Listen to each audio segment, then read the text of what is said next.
All right, everybody. Welcome to. Wait, hold on. Are we live? Let me go to YouTube. Looks like it. Make sure because StreamYard was giving me a. Yeah, we're live. Okay. Hello, everybody. Good afternoon. And for the next couple hours, we will be joined by Paleo-Angloism. We haven't had on in a while, but just gonna be chatting about a few things this afternoon or evening, depending on where you are. Just had a couple ideas we're going to talk about. We're going to be talking about the upcoming UK election, last minute election. I don't know what you call it, but election for the prime minister. I don't think it's not election really. I know it's not like you guys aren't voting for him, but it's like on a party basis. It's a party election basically. Yeah. I can go through and explain how that works first if you'd like. But yeah, we'll do that in a second. But in addition to that, then we'll be talking a little bit about Anglicanism because we are mutually of the same church. We have some theological disagreements and structural disagreements, so that'll be fun. And then we're going to end by talking a little bit about online political movements because we were chatting a little bit about this before on our Discord conversation for the past 2 hours. But yeah, it's going to be a chill stream, nice little cozy stream for the next couple hours. So I might as well go ahead and you can go ahead and introduce yourself, Paleo. Hi, I'm Paleo-Angloism. I am a paleo-libertarian British political streamer. I have known Politicrat for about a year to 18 months. We are mutual friends through Chicago Liberal, who I'm sure you've heard of before on this channel, if you follow this channel. And we generally are of similar political schools. And so, yeah, I talk about politics on my channel, Paleo-Angloism. I do streams on the regular. I haven't been streaming recently because of internet issues. And yeah, I generally try to give things from a paleo-libertarian perspective. And like Politicrat said, from a theological perspective, I am a low church Anglican Protestant. Thank you for having me on. Absolutely. Yeah. Good to see you. Or hear you in this case. Yeah. No, I remember, I think the first time we met, was it on why did I want to say Closington? No, on one of Chicago Liberals, back when he was doing yours was the Current Crusade. He was on Spurgonomics. I think we met on Spurgonomics about a year and a half ago. I believe so. Spurgonomics and also the Current Crusade have since been discontinued. Spurgonomics was Mitch's podcast with Chicago and Alcazar. And yeah, we met on there about 18 months ago, and we've periodically streamed together since then. Like I said, we're kind of similar political schools. I myself am an anarcho-capitalist paleo-libertarian, and I believe you said you were something. Well, when I first met you, you described yourself as a national liberal, but now I'd still describe myself as that. I'm comfortable describing myself as a national liberal. Yeah, a national liberal. But we were also talking before, and you said something like kind of like a philosophically monarchist, but like kind of pragmatically classical liberal. So yeah, pragmatically classical liberal mixed with some nationalism. Yeah. But yeah, in the context of the U.S., though, I'm actually relatively pro-immigration. But in terms of Europe, my takes might be a little more spicy. So on that particular front. Yeah. It's not really surprised that me and Politicrat end up talking to one another because we are of somewhat similar political schools. I'm more, I guess you could say, I'm more of a radical anti-statist, but and philosophical libertarian. But it's generally from the same. We're basically from two different branches of the same tree. So. Yeah, I'd say so. I'm comfortable saying that. But yeah, no, I mean, I've been meaning to invite you on like some political pig pens in the past, but I usually have those at like 10 p.m. my time. So that is way too late. That's way too late. Yeah. 3. Are you on Eastern? Are you on the Eastern Seaboard? I am. Yes. Yeah. So that's about 3 a.m. my time. Mm-hmm. Yeah, and it's the funny thing is I've had Kiza on before, but he's kind of a night owl, so. You know Kizza, right? Yeah, because I've had him on. He's a regular. Well, he donates regularly to the whenever he's in the chat in streams, and I've had him on a few times before. I used to do community engagement streams. Used to be on them a lot, but I've been meaning to do them again, but I just never had the time. And it's probably I haven't really done them because it's my least. It's probably my most disposable content because it's not politics related. It's basically just shooting the shit with the audience. But yeah, those are like my midnight streams. I haven't done a midnight stream in well over a year, but I might try to get back to those. We have like a panel. We have like the midnight stream crew. There's like 3 of us, and we're all former liberalists, which makes it hilarious just to shit on the whole move. And we'll get to talking about the liberalist movement later on. But, yeah, I don't know. I was thinking about going for a couple hours tonight. I mean, you could leave whenever you want. We can end it whenever you want because I know it's a little later there, but I was thinking 2-3 hours. I don't know. Yeah, it's absolutely fine. It's not even gone 10 o'clock yet. So, and I'm somewhat of a night owl these days anyway. So I'm happy to just go for however long feels natural. So, yeah. So what is it you wanted to talk about first? Because I am happy to go over any topic you want to talk about. Let's just start with the UK elections. And I know you guys are a parliamentary system, so it works a little differently. Like we will directly elect here in the US, whereas you guys vote for the party essentially, and then the party votes on who the PM is. Well, basically, to break it down for your audience, what has happened recently is we're not having what we call a general election, where which is, I guess, the closest allegory to the presidential election, where we vote for and members of parliament, and then the prime minister is the leader of the party with the most MPs. What we're having now is a leadership election where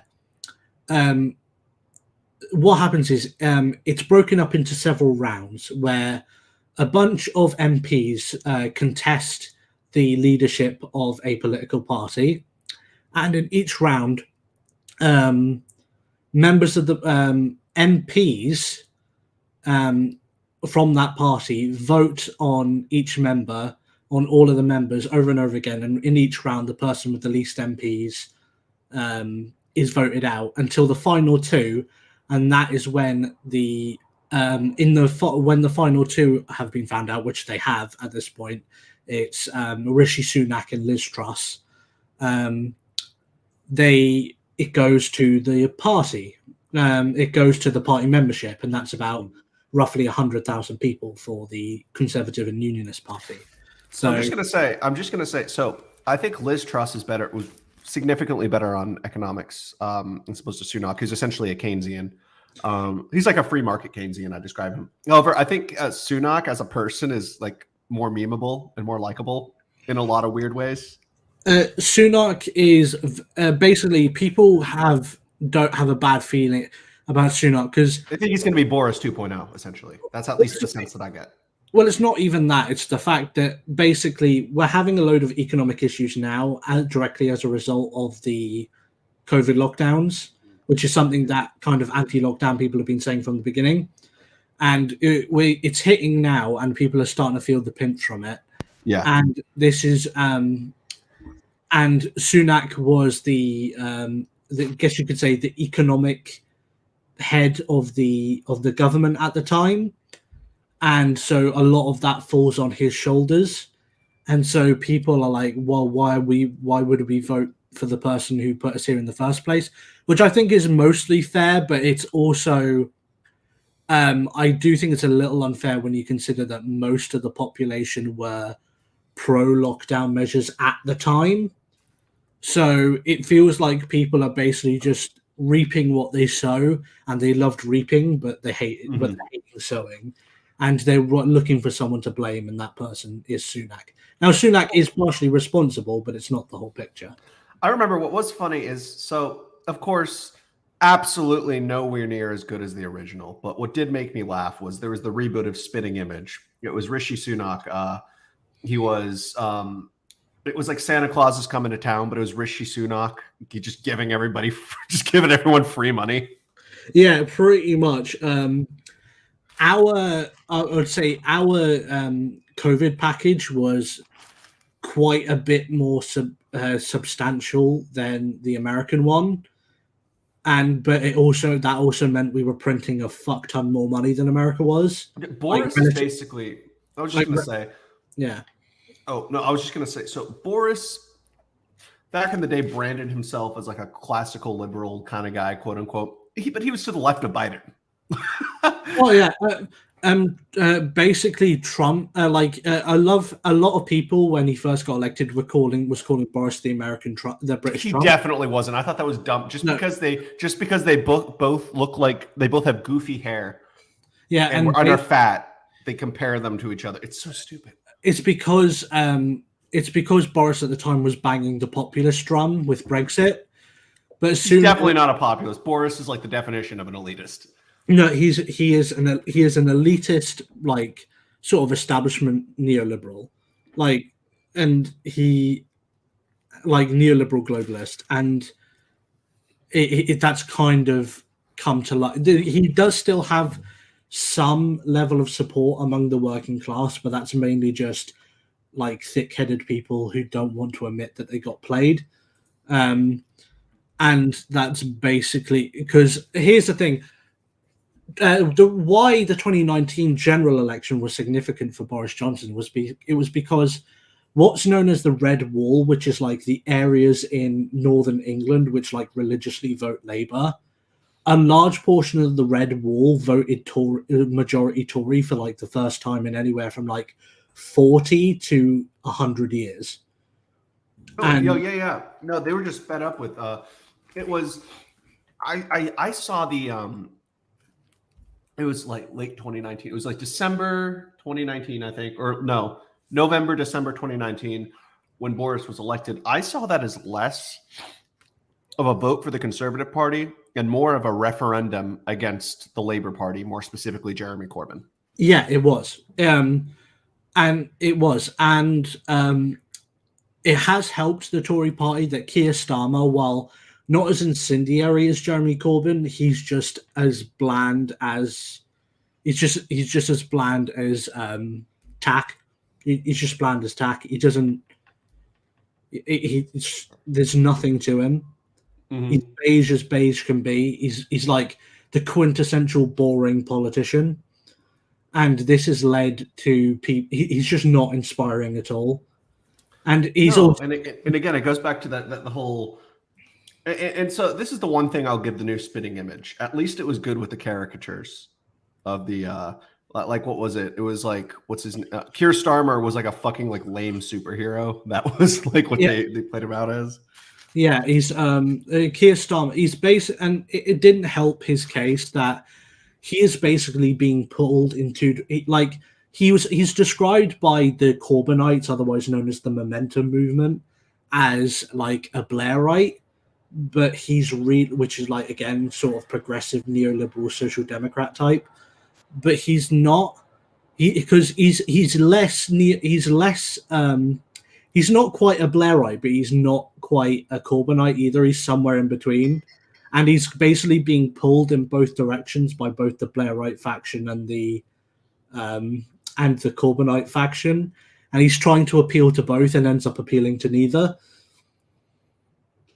Because the Blairites, otherwise known as New Labour, were basically a total reinvention of the Labour Party in the 90s, which had up until that point been like a staunchly socialist party.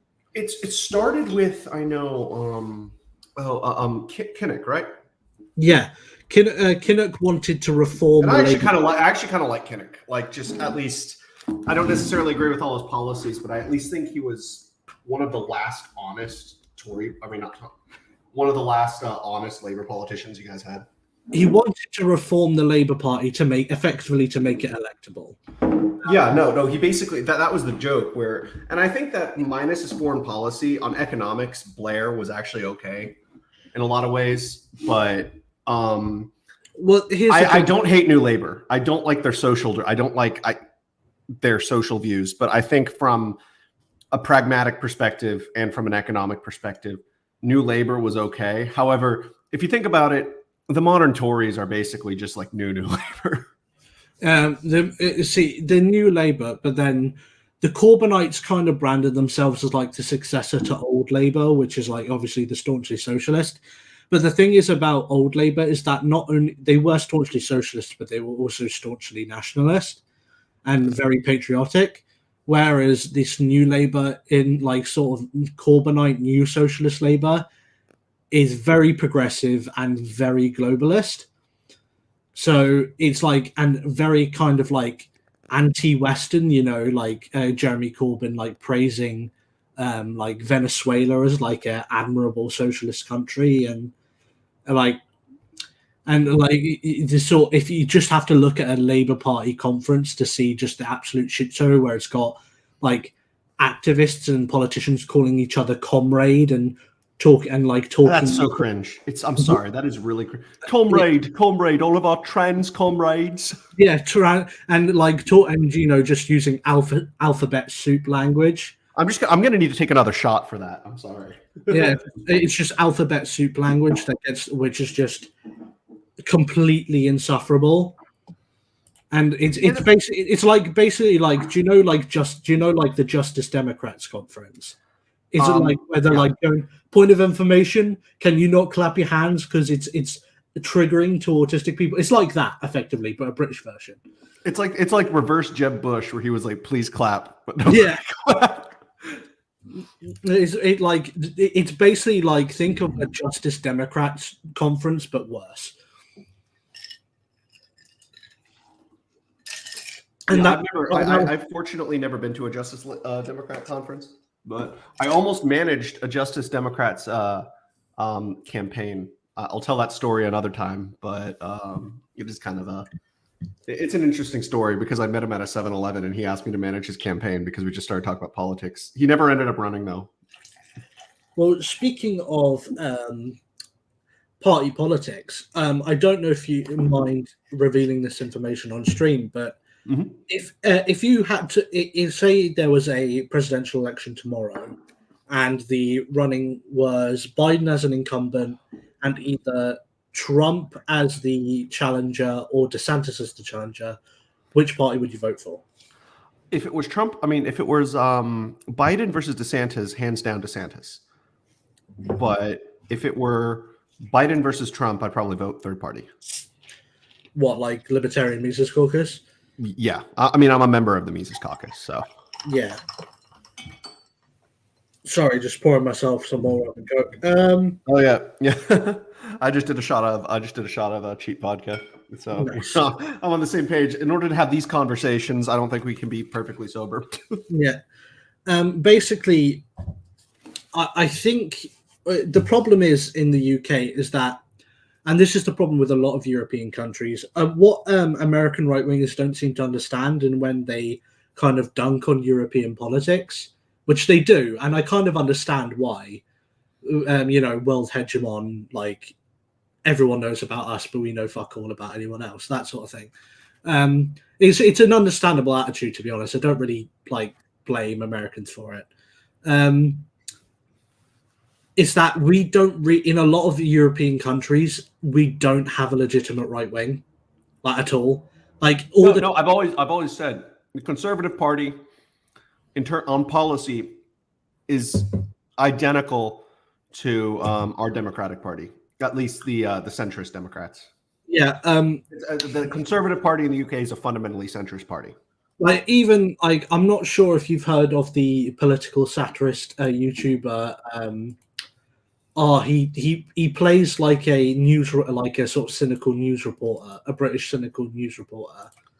John Oliver. We love John. No, not John Oliver. John Oliver.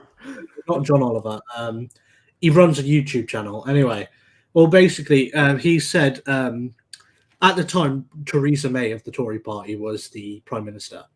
This was during the 2016 general election. He said, Theresa May, in many ways, Theresa May is to the left of Hillary Clinton. Absolutely. And that's basically the truth. The British Conservatives even Margaret Thatcher was about exactly where Hillary Clinton is. Yeah, Margaret Thatcher was the last. She was a liberal.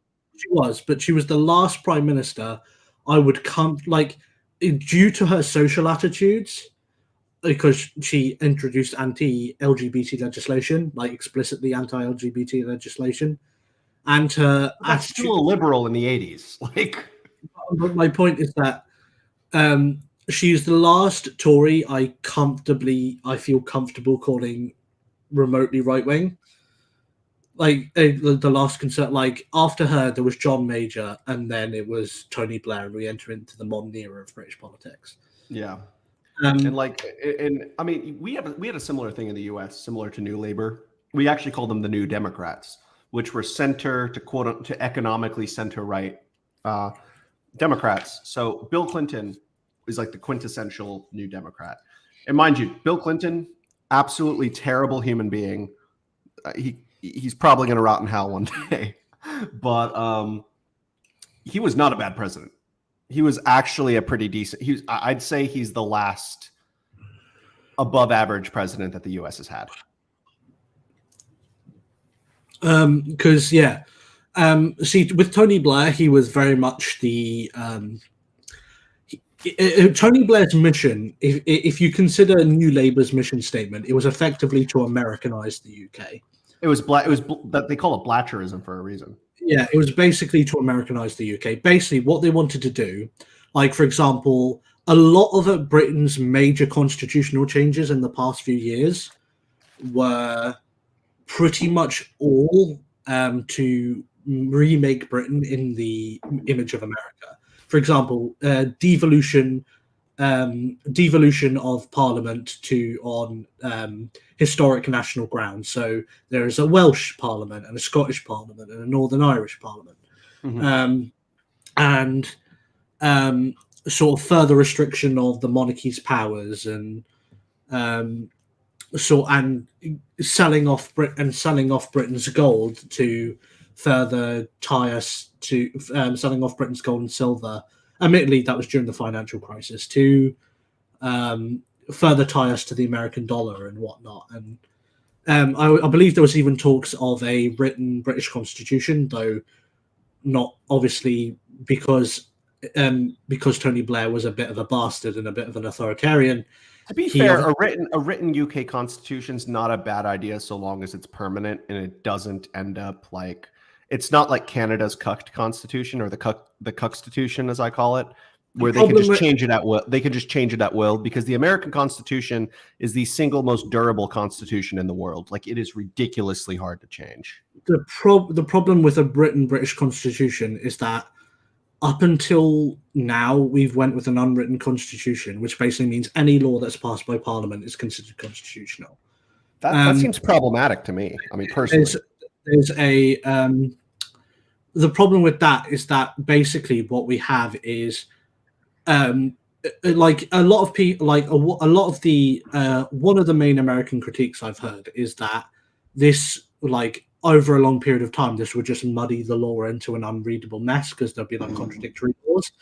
But this is why we have something called implied repeal, which is basically where if you write a new law and it directly contradicts an old law, the new law always takes precedence. So it basically means that if you write a new law and it's passed by Parliament, the old law is automatically repealed. So, for example, modern civil rights laws would overthrow the Assizes of Arms 1252, which banned Jews from buying male armor, for example.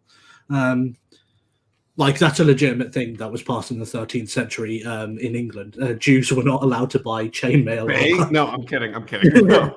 I found that out while I was studying gun control in the UK. Why do you guys love gun control and abortion so much in the UK? I'm just asking, because those are like the two issues that even the right, like the right wing, are also in favor of. The right has basically lost the political will to fight for social conservatism in the UK. I like to think of what's his name, Douglas Murray, for instance, is like pro-abortion and pro-gun control. Well, which here's the is thing. Really a good example of what differentiates like the British right from the American right, on policy at least. Basically, what I understand is that from what I understand, Britain, Douglas Murray is effectively the British equivalent of an American neocon, in that he's a pro-interventionist, vaguely, I guess you could say, vaguely right-wing person, but his right-wing opinions mainly are in the civic and economic realm, and not so much in the social realm. Socially, I mean, the only two, I mean, he's skeptical of like mass migration, but then again, most people are, number one. Number two, he also doesn't hate Viktor Orban. And, number three, he's like sort of libertarian-ish, vaguely on economics. Yeah, he's basically British Ben Shapiro. He's to the left. He's definitely to the left of Ben Shapiro. And he's more of an intellectual than Ben Shapiro. Ben Shapiro is a smart guy. Don't get me wrong. I disagree with a lot of the stuff he says, but when I think of, but I definitely think in terms of like, as a journalist, I take Douglas Murray way more seriously than I take Ben Shapiro, because Ben Shapiro is fundamentally a pundit, whereas Douglas Murray, I would legitimately consider intellectual. I take Ben Shapiro seriously on the law, because obviously that's his field of expertise. Yeah, he's a lawyer, so.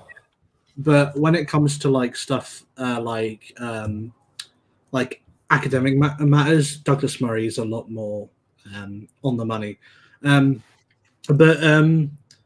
Yeah, he's basically the British equivalent of like a 2000s like neocon. He's a neocon. Yeah, he likes Tony Blair. Well, on foreign policy at least. I don't think he likes some of the other stuff. See, the thing is about Tony Blair is even Tony Blair kind of he would never fully admit it, because he's a politician through and through. He's mainly interested in power and money, but he's the quintessential politician. Whereas I think the only thing he's ever openly admitted to making a mistake on was devolution, because Americans love decentralization, and as a libertarian, I like decentralization, but Britain's history makes devolution along the lines that it's been done very, I wouldn't say dangerous, but it strains national relationships, because basically what the reason why devolution happened is because Tony Blair's mentality was this will quell separatism, because it'll be a compromise with nationalists. But it didn't, because you still have the SNP. No, that's what I mean. It did the exact opposite. It emboldened nationalists. It got to the point where Scottish nationalists now pretty much have a monopoly on Scottish politics. Welsh nationalists have complete control over certain areas of Wales, though I would say about 2/3 of Wales is still firmly Labour voting. Why aren't they more rural? You'd think the rural people would vote more conservative. Well, no, the rural people vote. The rural people are the native Welsh speakers, so they all vote Plaid Cymru, the Nationalist Party. For nationalism, but so they don't necessarily vote left wing because they agree with left wing ideas. They just agree with the nationalism aspect. Yeah, they vote Plaid. Here's the thing: even a lot of people who vote SNP will say, "Oh yeah, SNP are shit on everything else, but they're going to give us independence, so we'll vote for them." This is the problem with these nationalist parties, is that they've turned politics into a single issue, and that is separatism versus unionism. And here's the thing: I, on principle, support separatism, but the reason why I don't support it in the British case is because, it's not a separatism based in any kind of sound economics or a belief in self-determination or anything like that. All of these British nationalist parties are incredibly left-wing and incredibly authoritarian. That it's a nationalism based in largely it's just anti-Britain, largely unjustified, not anti-English sentiment. because here's the thing: Wales and Scotland joined with England perfectly legitimately. It wasn't through colonialism. The only colonialist argument that's legitimate is the Irish one, and even that's been mostly resolved through the Good Friday Agreement and through Irish independence. So the only thing I have a problem with when it comes to Anglo-Irish relations is the fact that the Good Friday Agreement has cucked us to Ireland a little bit, in that people who who get voted in for Sinn Féin in Northern Ireland don't take their seats in Parliament as like a protest. So they don't. But I see that as and also it's like the Republic of Ireland kind of uses the IRA as like a tacit threat, because one of the big things, I would say the big thing that the Good Friday Agreement agrees is a soft border between the Republic of Ireland and Northern Ireland, basically meaning there's no checks, there's nothing like that. People from Northern Ireland, the Republic of Ireland, can move back and forth as if they were a one country, but they're technically not. And Northern Irish people are able to get an Irish passport if they want. I feel sorry for a lot of the people, and again, I guess maybe not so much academic agent, but Sargon might be a good example of this. Those people who are like, let's bring the British Empire back. Like, I can never see that happening. Like, it's never going to happen, because the current social order, like in the world, was specifically designed by America specifically to kill off European colonialism. So, Alex Jones actually his most interesting take. Like, I don't take him seriously a lot of the time, but something interesting. One thing that he said that was legitimately interesting. He worded it in a really crazy way, but this was when he was on Joe Rogan back in, I think it was like maybe March of 2019. He said, he was like, oh yeah, back in the 1940s when America merged with the British Empire, and I actually think that, and then he went on about that. I'm like, I actually think that in a lot of ways that's kind of true. Like, we were subtly given, us, the US, were subtly given like that torch, the same torch. Well, here's the thing. What happened is that it's like, see, here's the thing. Whenever Anglo-American relations are brought up, there's always talk of a quote-unquote special relationship. Now, the problem with it's us, the UK, and Canada, like kind of a three-way thing. But here's the thing about the special relationship, and this is why in the British right there's a growing anti-American sentiment, and it's because this special relationship is basically always seems to be Britain, America saying jump and Britain saying how high, and it never seems to be reciprocal, for even in little things. For example, very recently, a US diplomat's wife ran over a British soldier and killed him. What the first thing she did was flee to a US airbase in Britain, which, due to treaties, is considered American soil. And then her and her husband fled back to America, and America's refused to extradite them to the UK. Well, she should be extradited. She murdered a British citizen. Yeah, well, that's what I'm saying. Even Trump, who was like tooting the pro-British horn and the pro-Brexit horn, refused to extradite her. This is the thing. The special relationship, ever since the end of the war, has always seemed to be America asking Britain to do things, and then whenever Britain asks for even the tiniest thing in return, they always get spat in the face. And this is leading to people to British right wing, the British right wing getting pretty fucking frustrated with America. Because we seem to be getting nothing in return for this so-called special relationship. And I think it should work both ways, though. Like, I mean, basically, I wouldn't say you guys are independent enough not to be a vassal state, but you guys are kind of on the way to becoming a U.S. vassal state. Well, here's the thing. There are already countries in Europe, major countries, which are U.S. vassal states. I'd say the only major European countries which aren't are the UK and France. And that's only because Germany. I'd say Germany isn't either. I'd say Germany is the most. I'd say Germany is not. Germany has the economic might not to be, but it's completely subsidized its defense using the US. Oh yeah, that's because it's illegal for them to raise an army. Well, that's what I mean.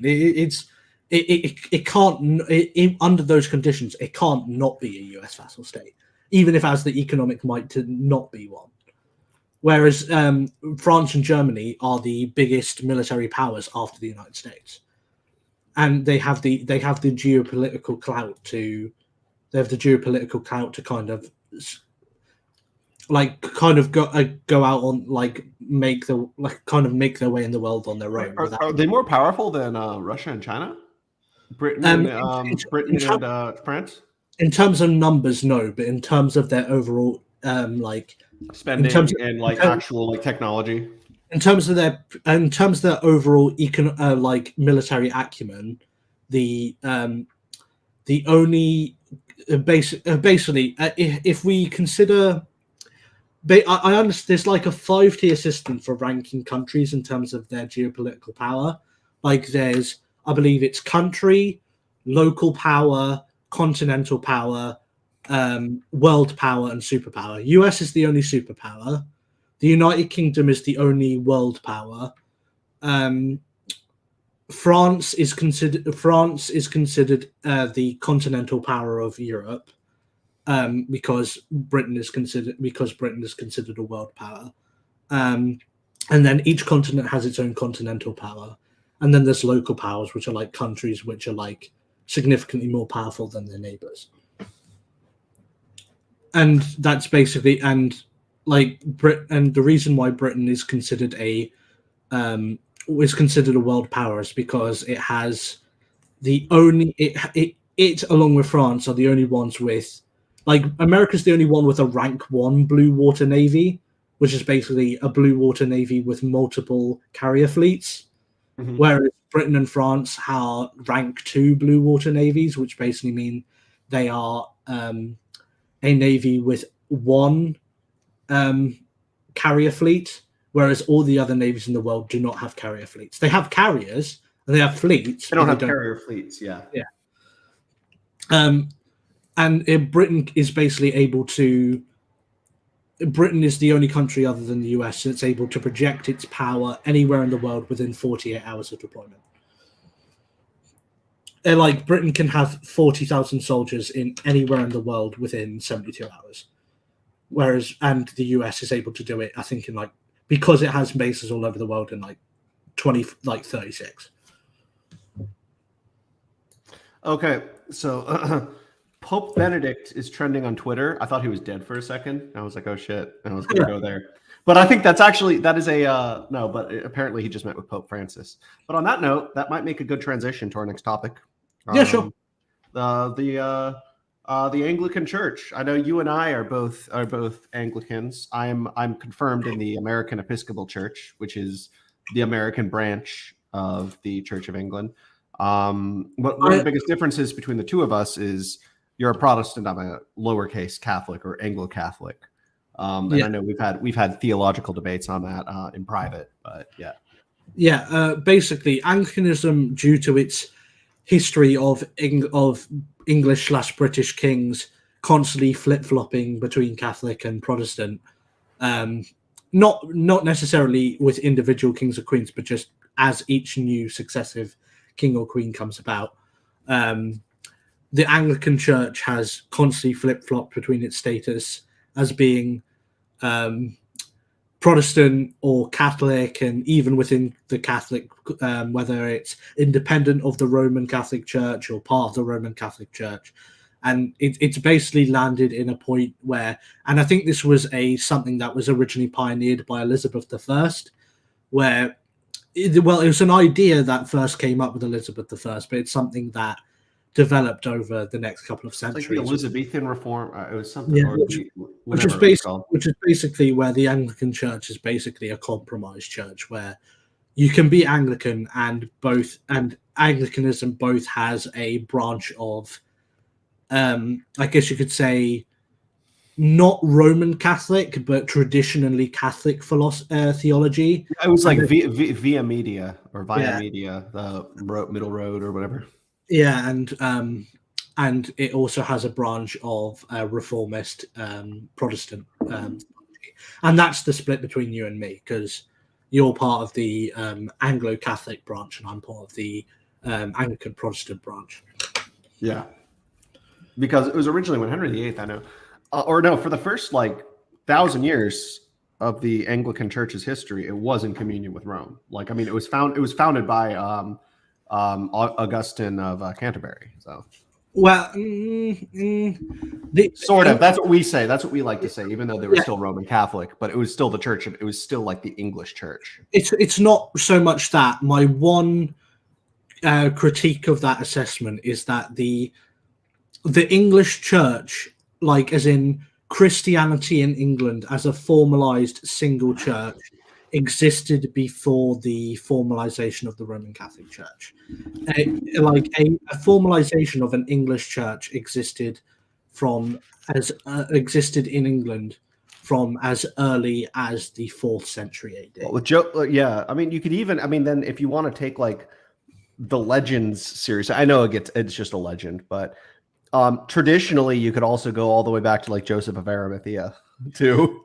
Yeah, I think the one I like a lot of, I know some Catholics and some Protestants like to call like the pre-Roman Catholic English Church to be called English Orthodoxy, but like just because it's not part of a formalized Christian church. It's its own distinct tradition. Like that's what a lot of people seem to forget. Like Anglicanism is a very distinct Christian tradition, which is why I think it should be separated from both Catholicism and Protestantism, ideally as like a fourth major branch. Yeah. Well, here's but then the spectrum aspect within it is really what complicates it, like what it should actually be considered as.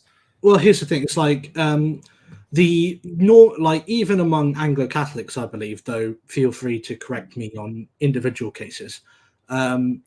Basically, the Anglican Church as a whole generally tends to consider the King James Bible to be the official version.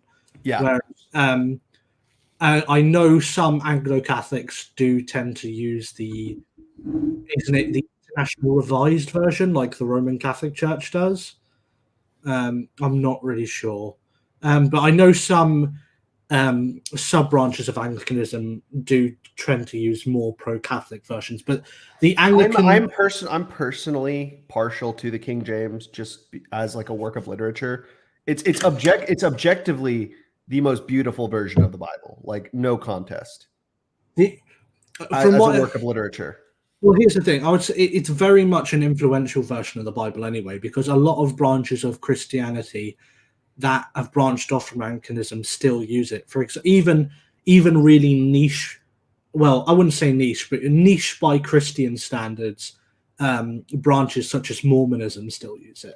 Yeah. So, and again, I do think a lot of it is for cultural reasons, and because like Joseph Smith, who was raised a Protestant in the was like attached to it. It was like his favorite book. I know a little bit about Mormonism, not really. I don't care a whole lot, but yeah, I know like I mean, a lot of times that was the only book that a lot of like English colonists had, like the only book that they owned, the only book that they even had access to.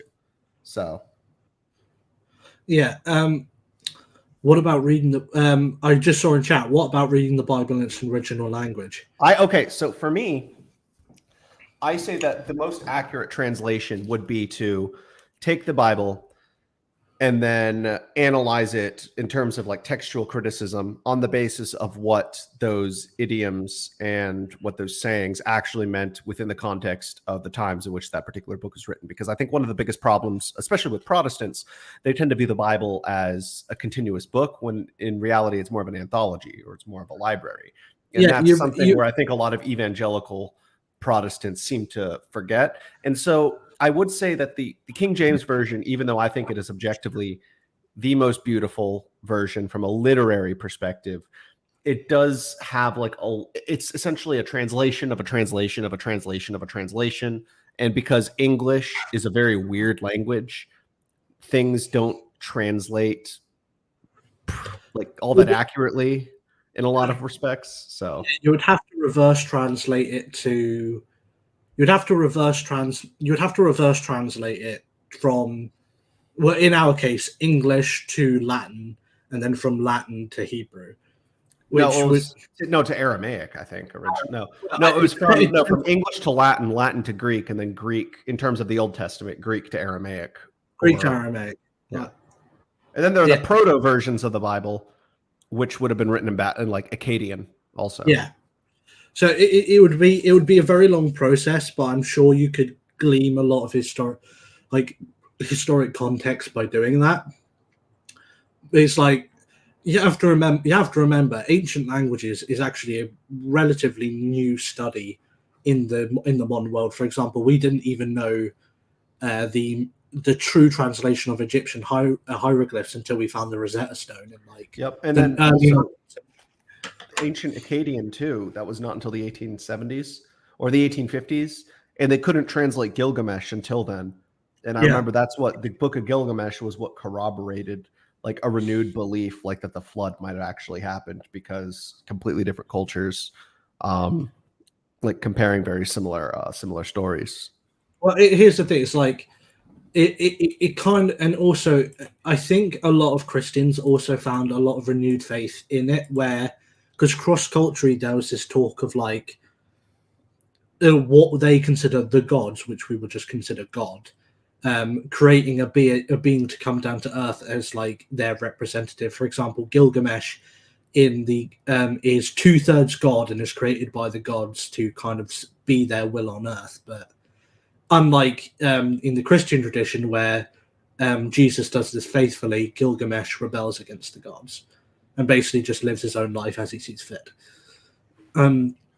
I just want to say, response to Yari, to Ariel Yari.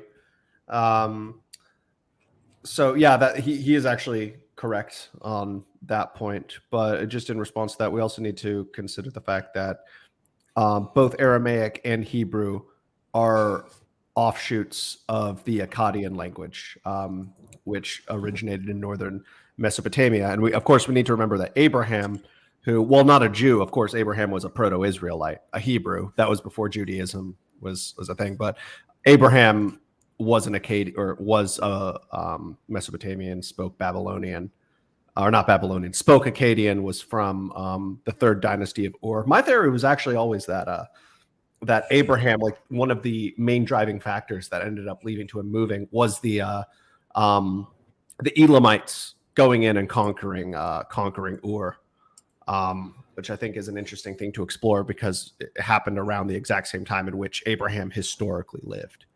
Yeah. So I know we're getting a little off topic there, but that's just... No, here's the thing. I like talking about ancient history and stuff like this. But yeah, my ultimate point is that like studying historical context is difficult because studying ancient languages is a very new concept. Like I said, we didn't even know about ancient Egyptian hieroglyphs until we found the Rosetta Stone. When I say after the Battle of the Nile, right? After Napoleon? Yeah, Napoleon originally discovered it. It was in their hands for about 3 years. And then when the British took over, the British won Egypt from France.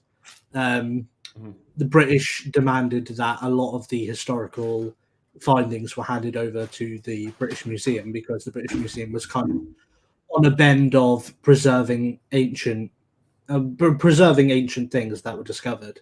And a lot of the stuff was handed over, not everything, because a lot of the French collectors who found this stuff owned them privately, and they would threaten to destroy them if they were seized. So a lot of compromises were done where they're allowed to keep some stuff while other stuff was taken, and the stuff that was taken was generally paid for rather than seized. But yeah, the big one was the Rosetta Stone, because the Rosetta Stone was from the Ptolemaic era of ancient Egypt, which is the last era of ancient Egypt. But even at that point, though, and so this is what I'm a Spenglerian in terms of my how I analyze civilizations, and to a lesser extent a Toynbean. But so I essentially view, even though the Rosetta Stone does go back to Ptolemaic, Egyptian civilization proper was already gone, like for 400 years by that point. It pretty much collapsed as a distinct civilization around 700 BC, when it basically was conquered and merged basically with Assyrian civilization, and then eventually Greek civilization, because it was really more like when the eventually when the Ptolemies came in, it was a lot like people say, oh yeah, no, they were like pharaohs and they were like Egyptian, but but the whole thing with the Ptolemies, it was a lot closer to like, it was similar to the Norman conquests, where you had the upper class were more like, they were more like occupiers as opposed to like, Oh, the Ptolemies were effectively Greek aristocracy living in Egypt. it was like how the Normans were French aristocracy living in Anglo-Saxon England before the cultures merged. Like over time, the culture started to merge, and that's how you got that's how you got the Coptics eventually. Yeah, the reason they were able to translate is because the Rosetta Stone was basically a set of laws written in ancient Greek. Was written, I think there was 3 languages on the stone: ancient Egyptian hieroglyphs, ancient Greek, and what was the other language? Well, anyway, it was written in 3 languages, including ancient Greek, which was more commonly understood because it had a lot in common. It had a fair bit in common with modern Greek, and ancient Egyptian hieroglyphs. So they were able to use the ancient Greek in order to translate the hieroglyphs, and that's where the modern ancient Egyptian hieroglyph translations come from. Almost certainly they aren't perfect, but again, that's my ultimate point, that the study is actually very, very new as far as academics goes. Can I ever tell you that I've actually been considering going into Assyriology after or like for grad school? I don't know if I ever told you that, but I'm considering Assyriology, but I don't know if I want to be an academic. So like that's the one thing that would drive me away, because I fucking hate academia. Well, but I'm really interested in ancient Mesopotamia, which means I'm either going to have to learn cuneiform, like Sumerian cuneiform, or Akkadian. Akkadian's definitely easier. Plus, it would serve as a basis to potentially eventually learn like Hebrew or Arabic. But I just don't know if I want to deal with academia. Yeah, it's one of those. It's one of those things where if you aren't looking to get a PhD in it, you're better off being a hobbyist. And here's the thing: but I wouldn't be taken as seriously if I wanted to publish stuff, which is ridiculous. Like you have to have credentials these days in order to be taken as like a serious intellectual, and it's absolute nonsense. Like some of the greatest intellectuals in history did not have were not university professors, did not have doctorates. Like, yeah, I think my big it's really is a catch-22, because if you don't want to get a PhD, or if you're not going to really use the PhD, then it's a big investment for very little payoff. But at the same time, if you choose to go the sensible route and not get the PhD, you are right in that your opinion is, if you discover something major, which you may very well do, a lot of hobbyists do, because often hobbyists know a lot more than academics. take a look at like Oswald Spengler. I mean, I consider him an academic, like a rogue academic. He was working on a PhD at one point, but he knew more about history and published a more accurate study of history than any historian within the past like 60 years. Yeah, it got to the point he's rivaled only by Arnold Toynbee. Yeah, it got to the point where, like, how should I put this?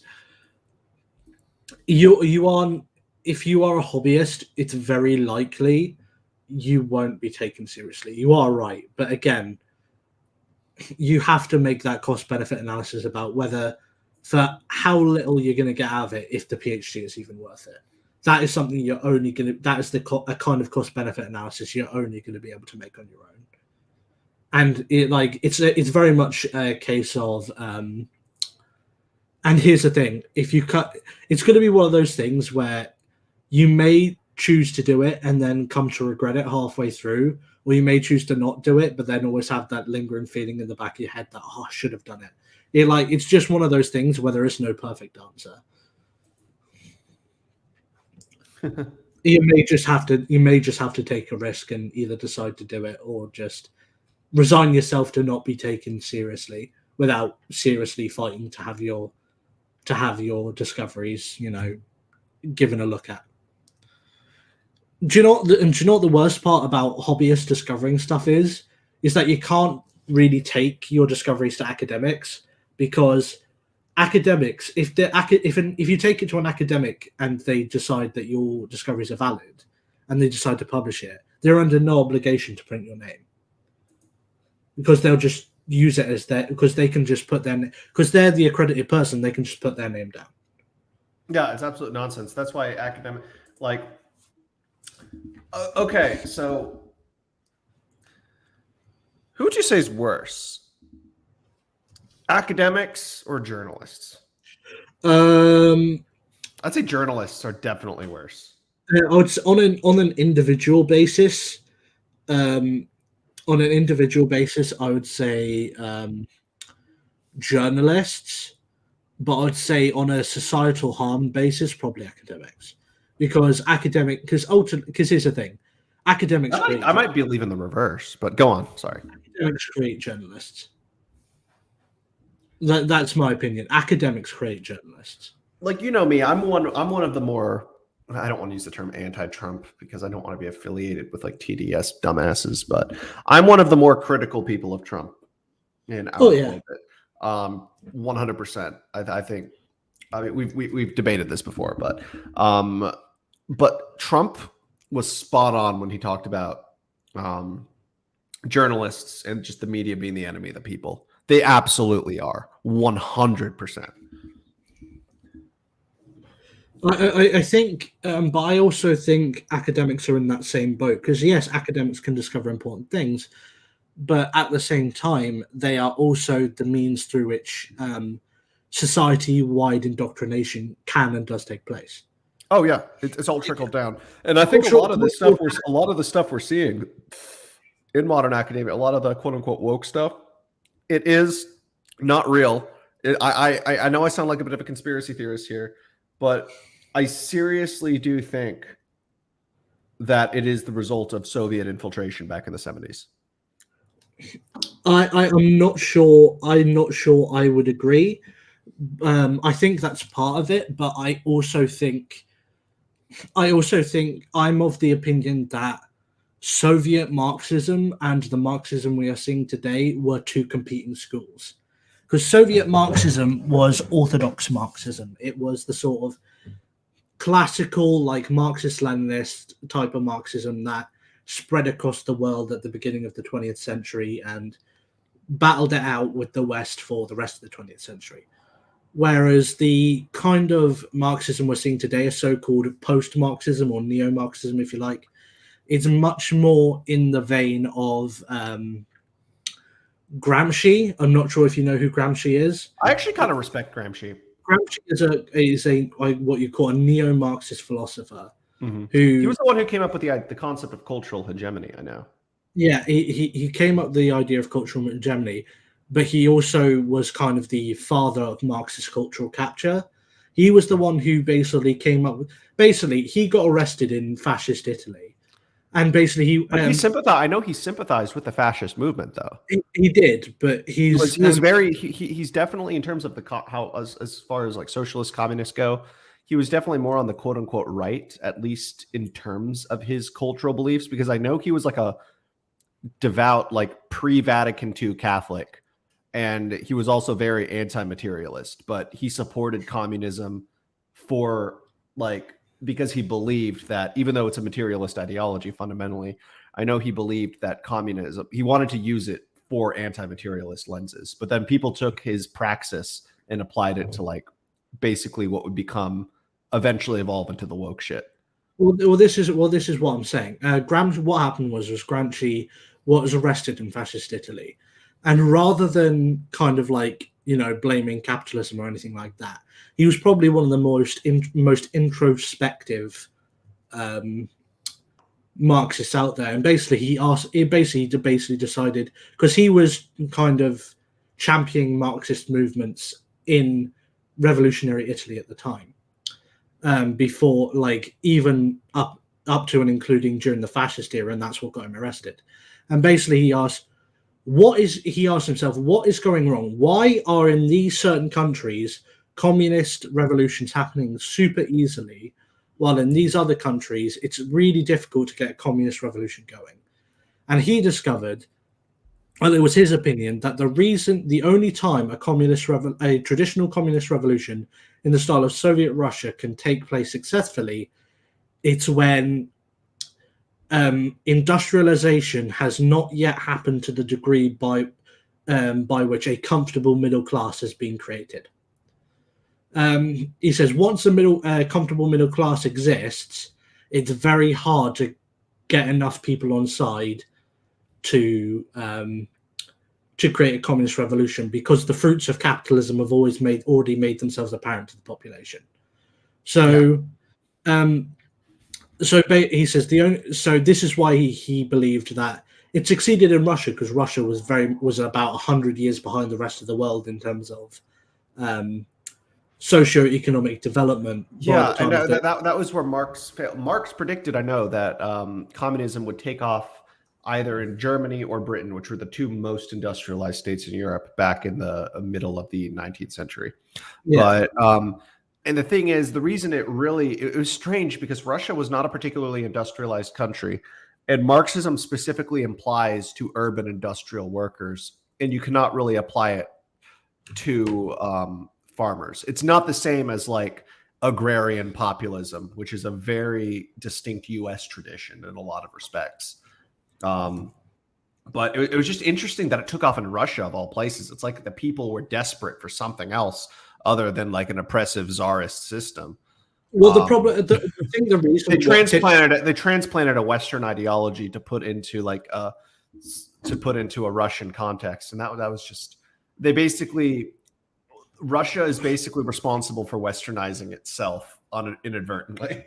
Yeah, the problem. The thing is with Russia is the fact that what really tipped it over was the fact that obviously Russia was part of World War One, and also because of the fact during the time of the revolution, like Russia was ruled by a czar who very, very specifically had no training for ruling the country, which is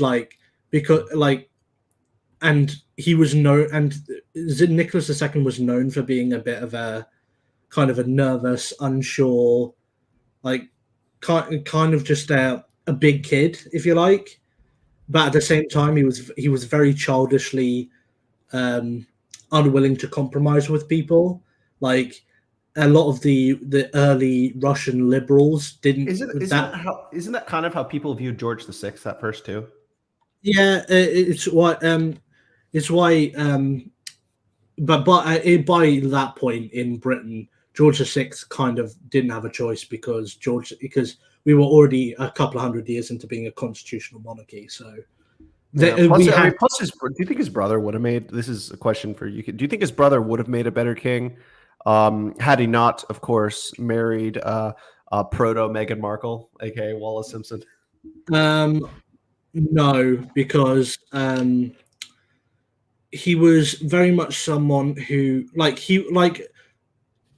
I know that a lot of anti-monarchy people like to say the entire royal family were Nazi sympathizers. That's not true, but he actually was. He legitimately was. And there was a fair bit of proof that he was also, after he abdicated the throne to his brother, which he resented doing, he collaborated with Adolf Hitler to be given the throne back once the Nazis invaded Britain. What's interesting, there's a theory that and that they kind of keep it on the download, but that I'm trying to figure out the nicest way to say this, but that the Hanovers, aka the Windsors, I still call them the Hanovers, kind of as a half a joke, but as a Jacobite,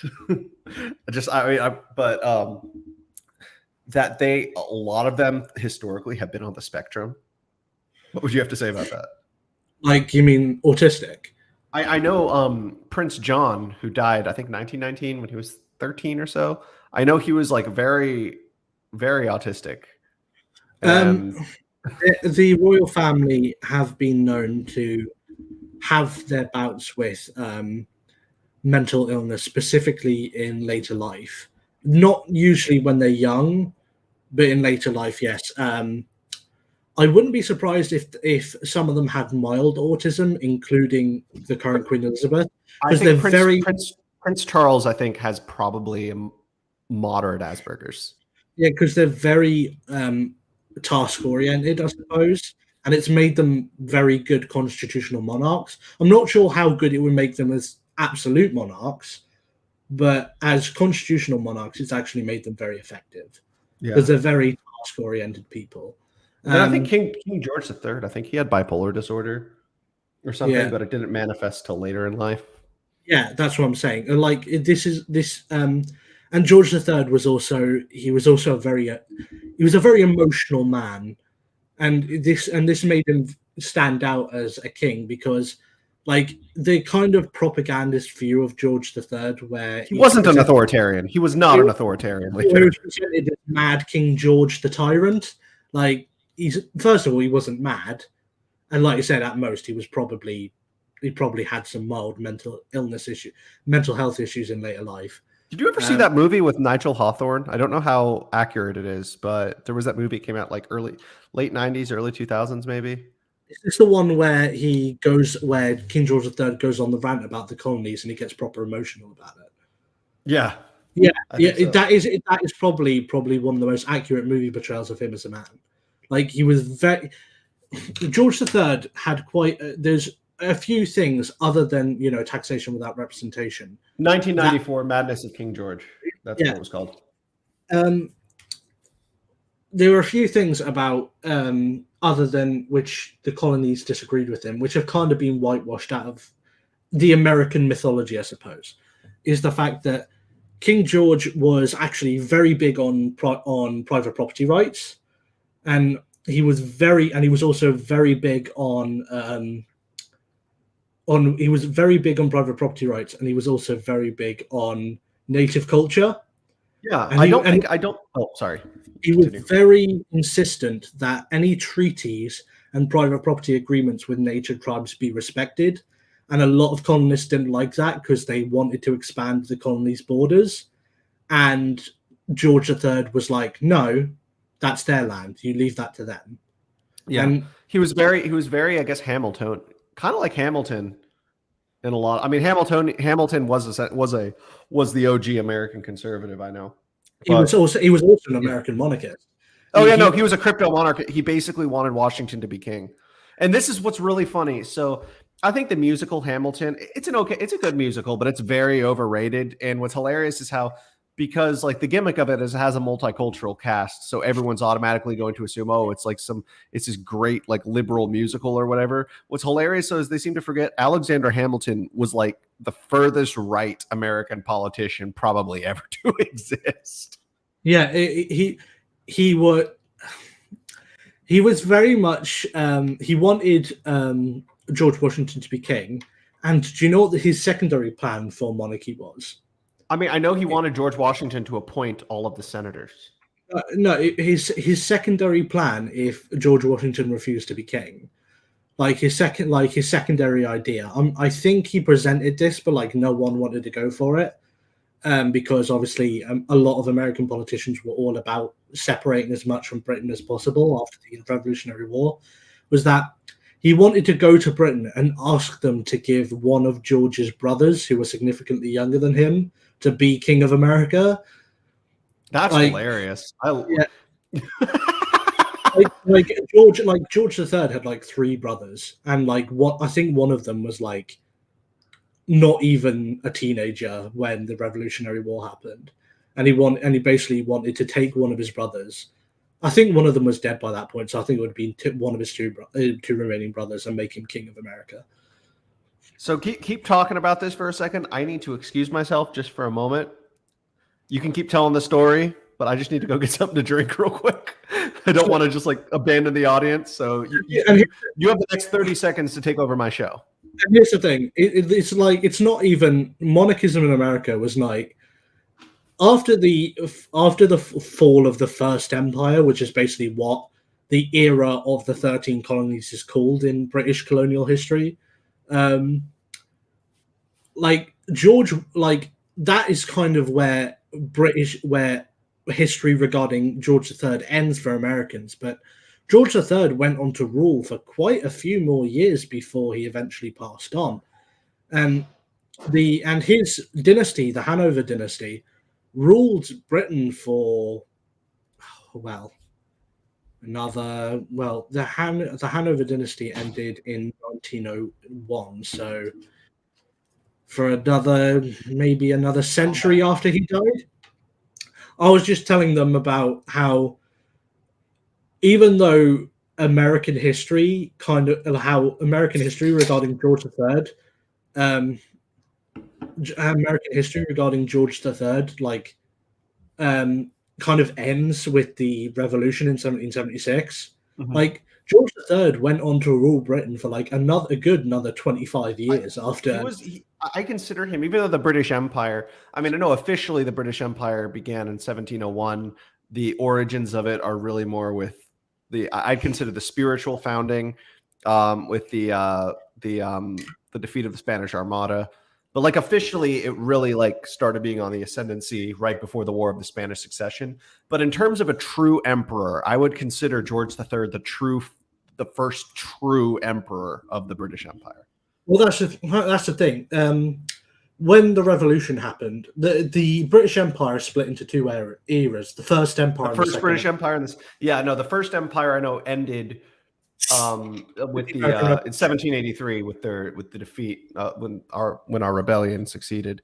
But then there was sort of the reform. Like the first British Empire was kind of shitty. It was like they were like super mercantilists. They kind of, again, slavery. But the second British Empire was quite possibly one of the most significant moral forces for good in world history since the Romans. The second British Empire kind of began with because we were still quite mercantilist at the time, because British capitalism didn't really start to kick in until about 1820. With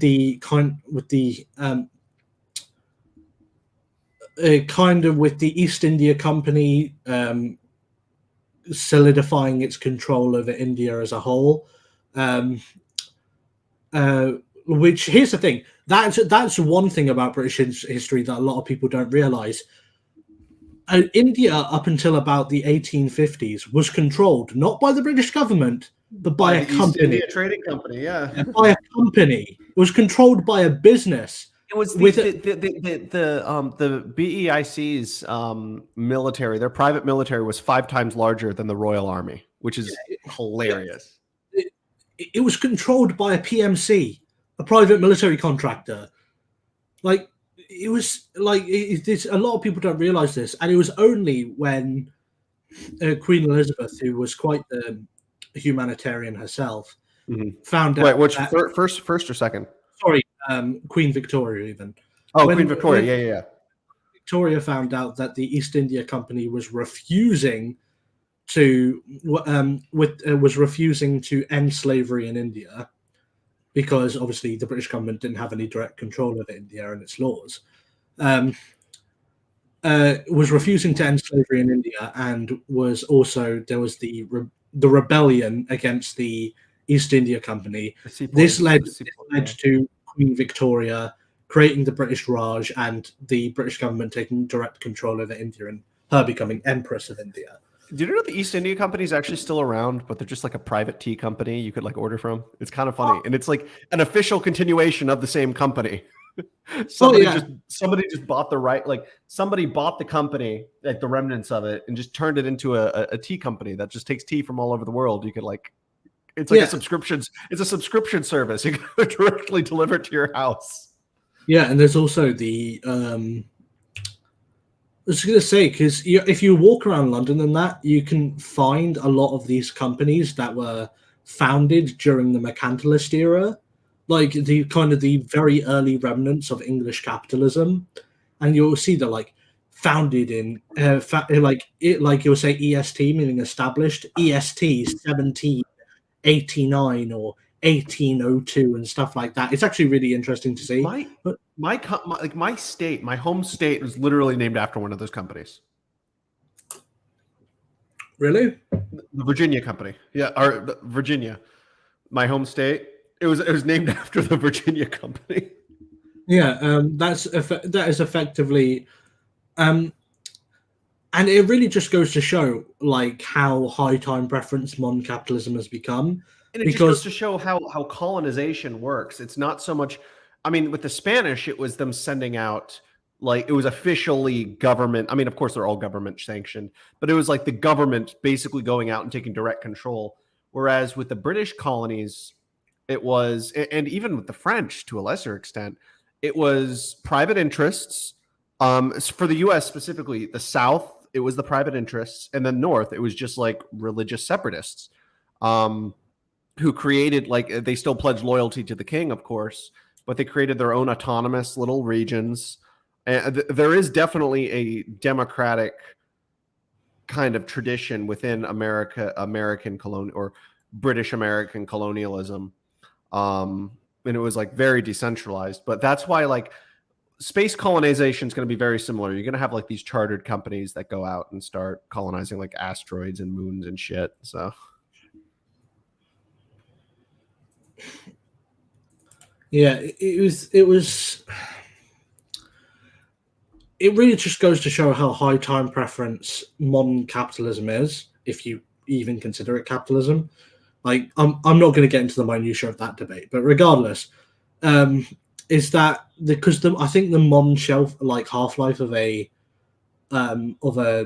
business in 2022 is like something like 20 to 25 years, whereas there are companies in London from that era where they have like this kind of historic attitude of long-term survivability and gains over sort of really low time preference business strategy, where they've lasted. They're just buying the names. When people like when private equity firms buy out like all these old companies, they're really just buying the name. Yeah, it's still a continuation of the old company, but it's really just the name. It's not the same like.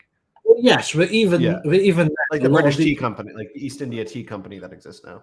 Well, true, but then there's a lot of these companies, even if they're not around in their original form today, did exist in their original form from like the late 18th, early 19th century, usually all the way through until like the 1930s during like the interwar period where you ran out of money because, well, no one had any money, and also while we didn't have a Great Depression, we did have quite a bad recession as a result of the American Great Depression.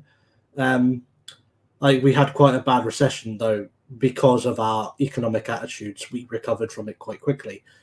Our economic attitudes at the time, we recovered quite quickly, whereas America was going through kind of progressive.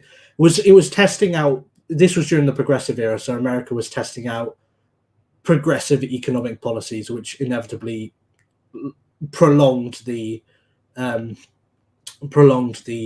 Great Depression by quite a few years.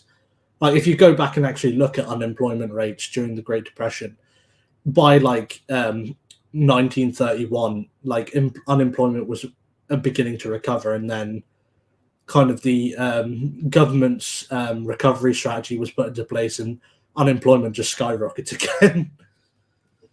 I find it funny though that the East India Company is now owned by an Indian. Oh yeah, well, not to do a bit of the racism, but oh boy, here we go. Just to say, have you actually looked at the Tory cabinet lately? Oh no, okay. So I was, oh god.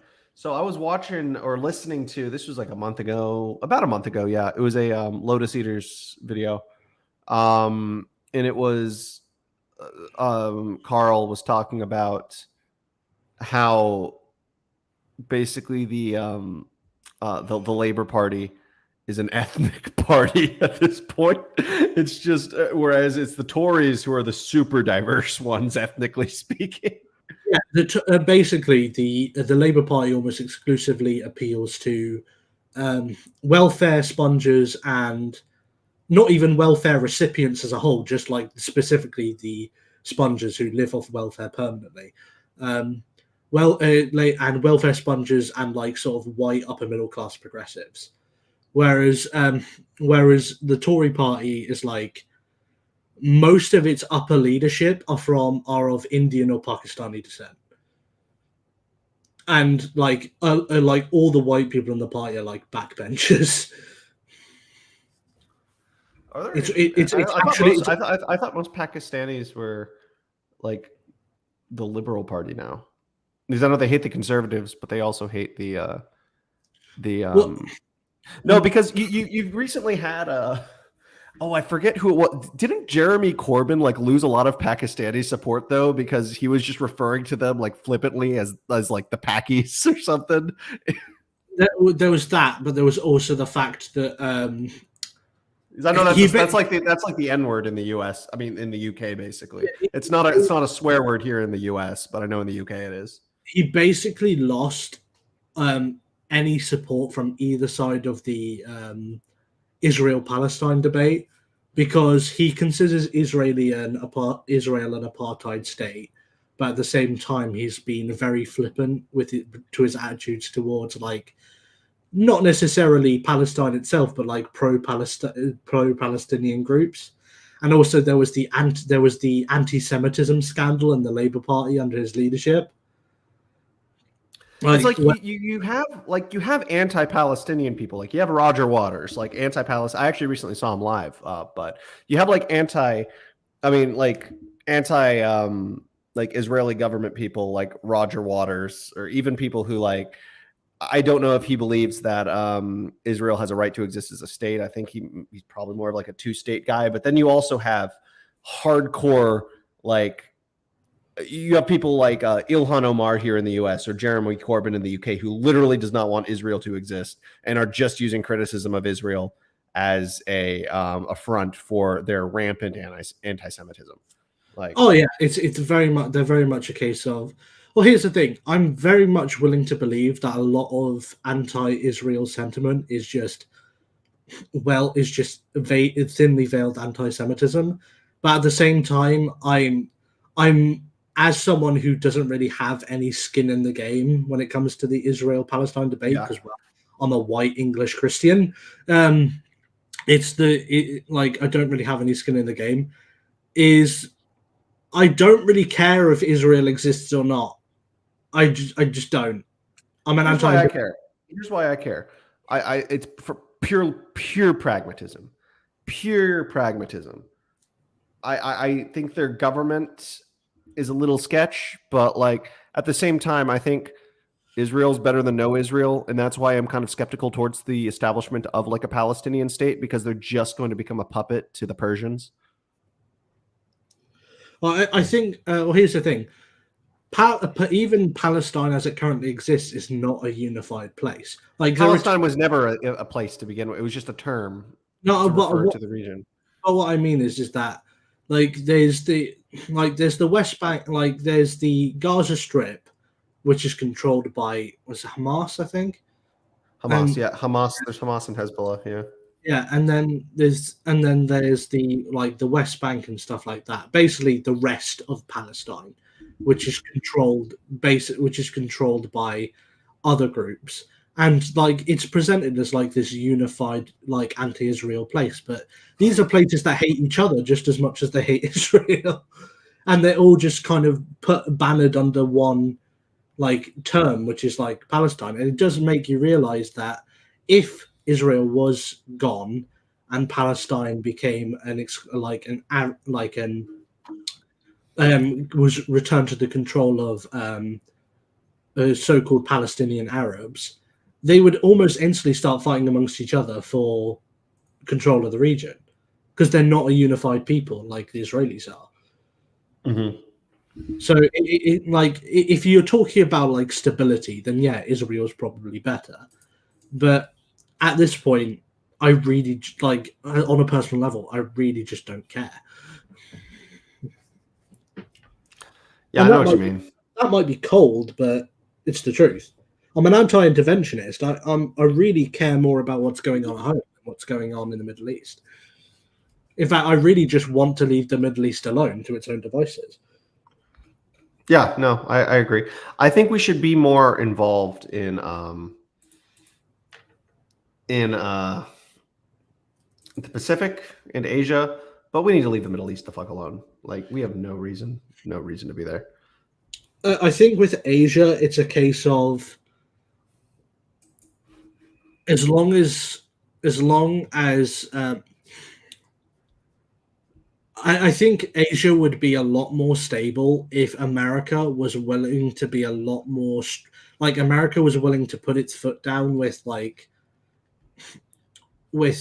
blocking the Chinese from access to American credit, like even just on an individual level, like blocking like significant Chinese figures from American banks. Mm-hmm. Like that would just like considering how much debt China's already in, that would just kill Chinese colonialism dead.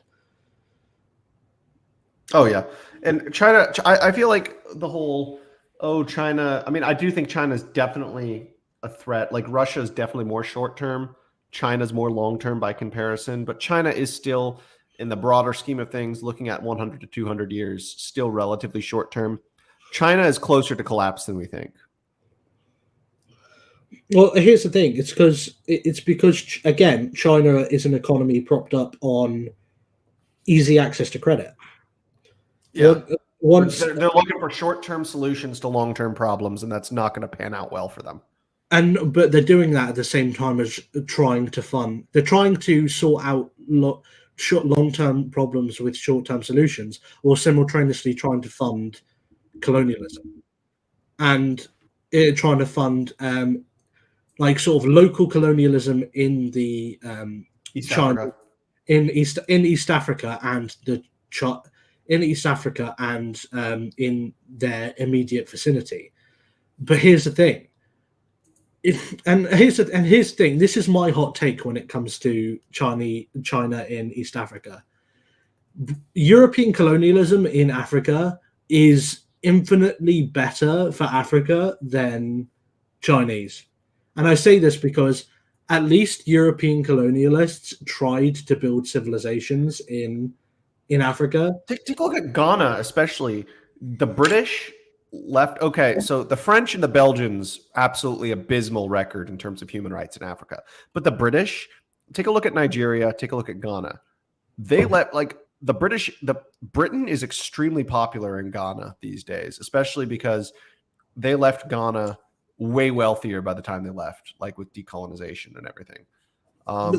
Britain and Ghana are very close. Ghana is very wealthy due to the investment of British capital back during that. And I had a therapist who was from Ghana, and he was like, "Yeah, no, I mean, imperialism shouldn't have happened, but at least we were left better off, better off by the time that the British left and got like access to so many like good cultural and economic institutions." Like, have you ever read Why Nations Fail by, I forget the author's name, but do you know what book I'm talking about? Why Nations Fail? Yeah. Yeah. It talks exactly about that. But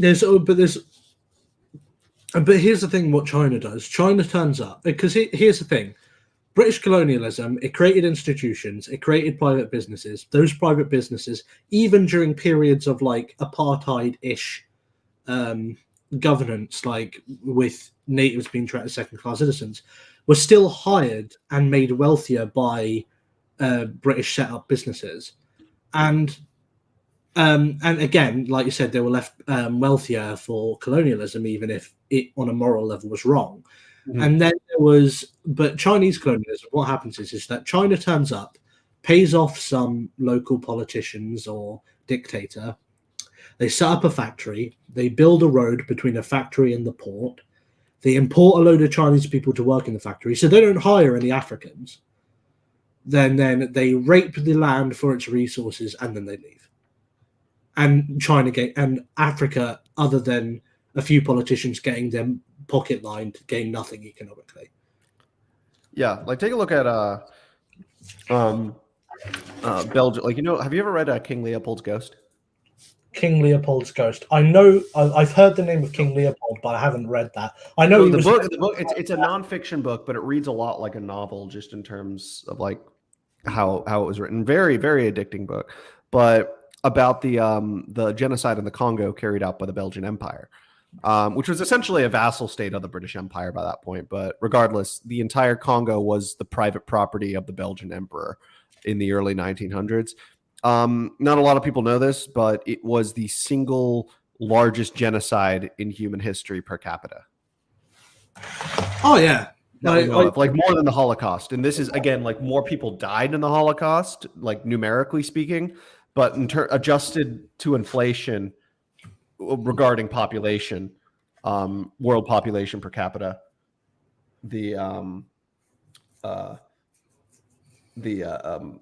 Belgian genocide in the Congo, or Congese genocide by the Belgians, single largest genocide in recorded history. It was absolutely abysmal, and it's something that more people, I think, should read about.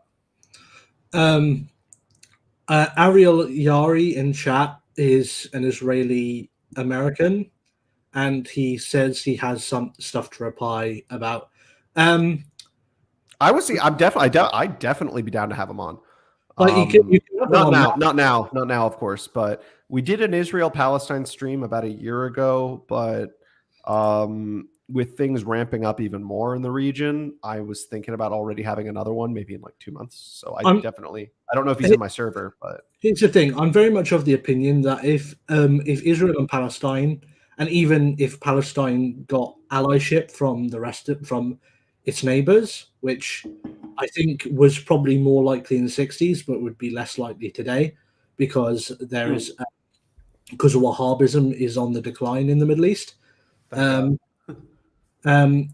think Wahhabism is on the decline in the Middle East, like to the point where even the Saudi royal family are not that much about it anymore,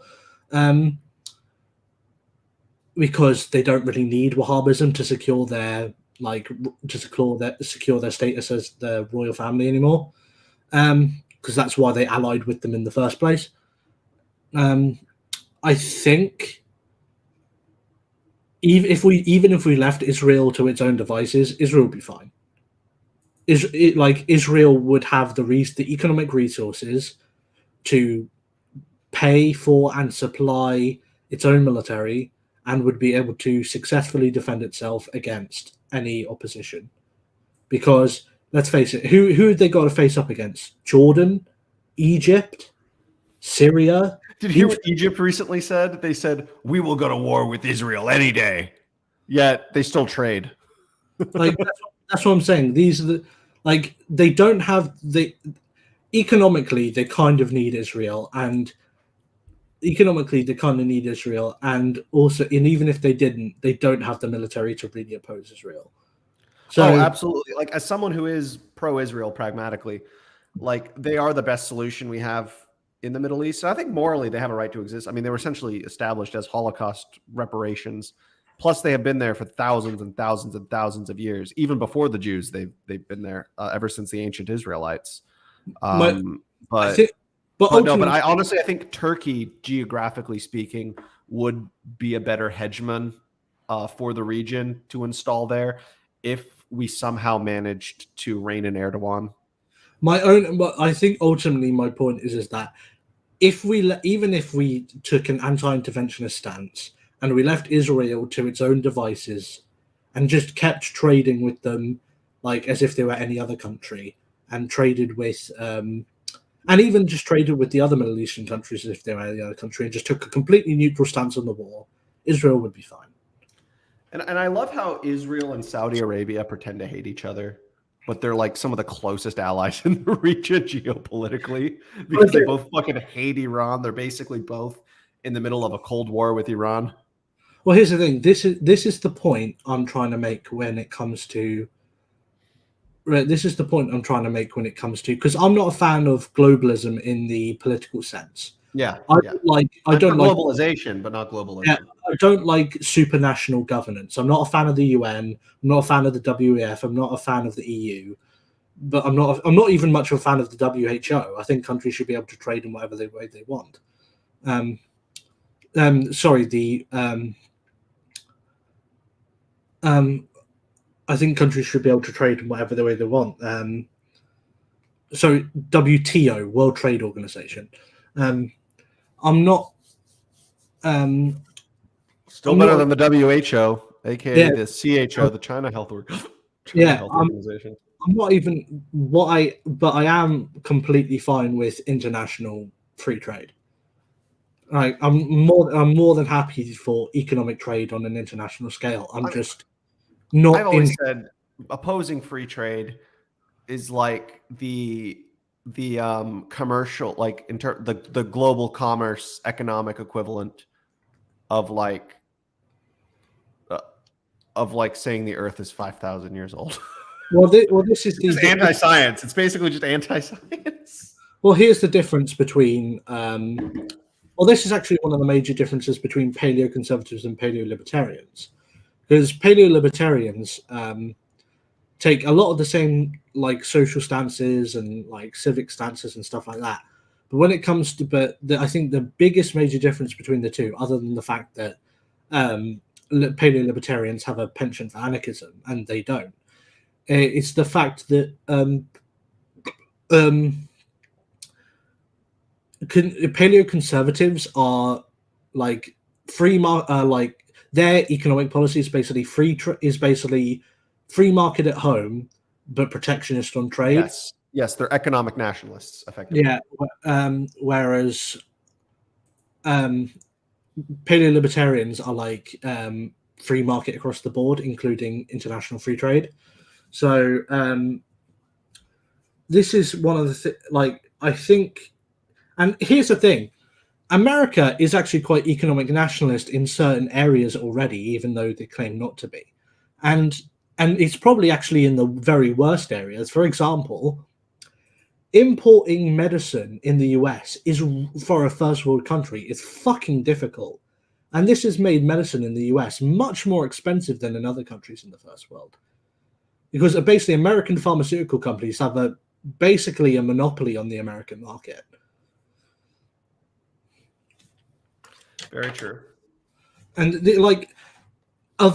America, like the kind of like the country you think of when it comes to capitalism, though certainly not the freest market in the world anymore. Neither is the UK, so that's certainly not a dig from a nationalist perspective. It's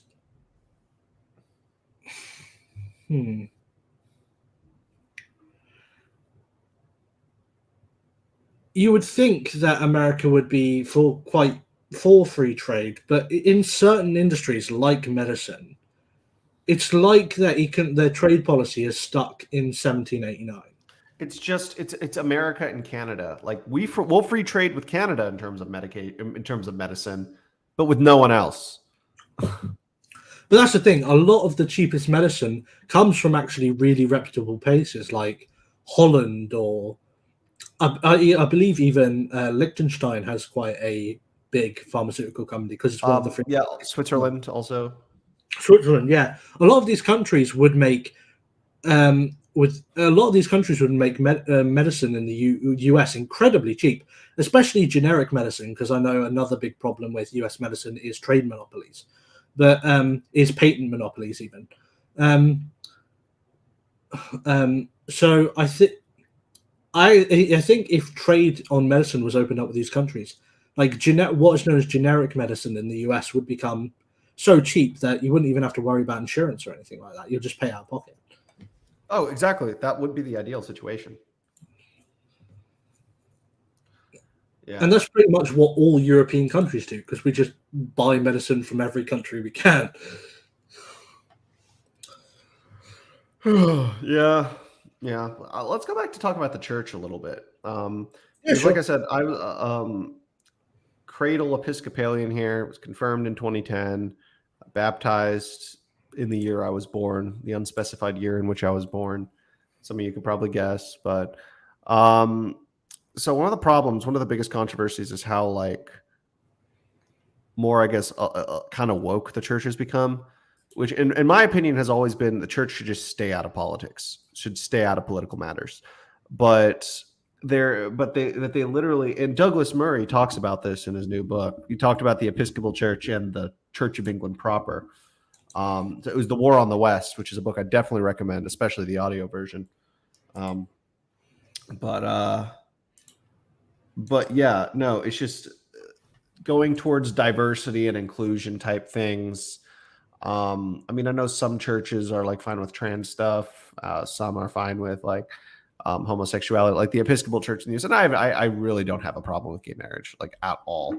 I know my more conservative followers are gonna have a hissy fit for me saying that, but fuck you guys. But yeah, no. So, but yeah, no. But there are just like a lot of issues that they're starting to kind of go off the deep end about, and it's like I agree with the theology, and there's really nowhere else where I would fit in.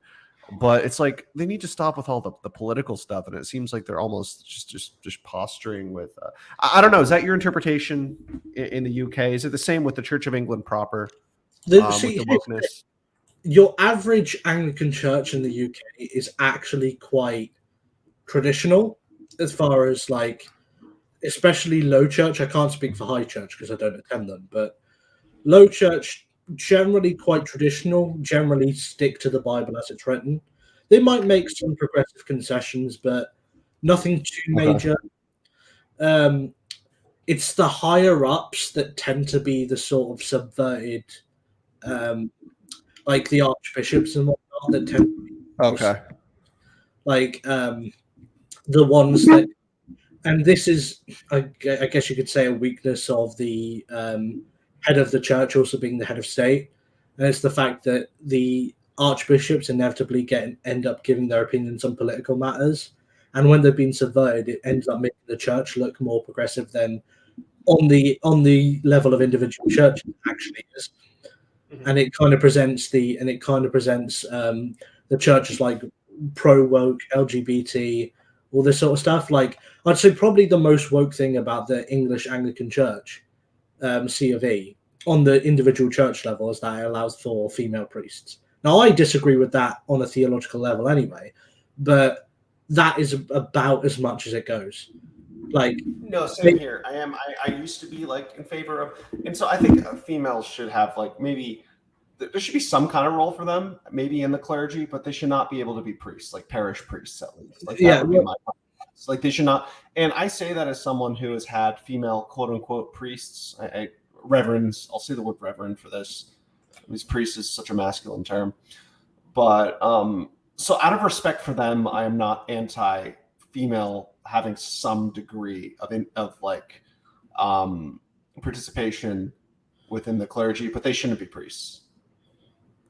Yeah, well, that's the thing. It's very much a case of that's ultimately my point, is that it's a much more progressive ups because they've been politically subverted, like as most institutions have from the top down, but they're not. The average church is, I would say, it's it's more progressive than it probably should be if the standard is teaching the Bible as written. Yeah. But it's not nearly as subverted as you would think if you just saw the Archbishop of Canterbury's like Twitter account or something. Doesn't the Lotus Eaters, don't they have a priest on now? I don't know. I only watch them occasionally. I know they've got I don't watch them a whole lot. I don't watch Lotus Eaters as much as I used to watch like OG Sargon. But no, I think they do have a priest on now. Black guy, I forget his name. I know he's English, or not English. He's British.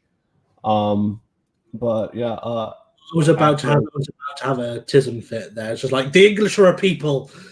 Yeah, I know. That's what I meant. He's British, not English, of course. But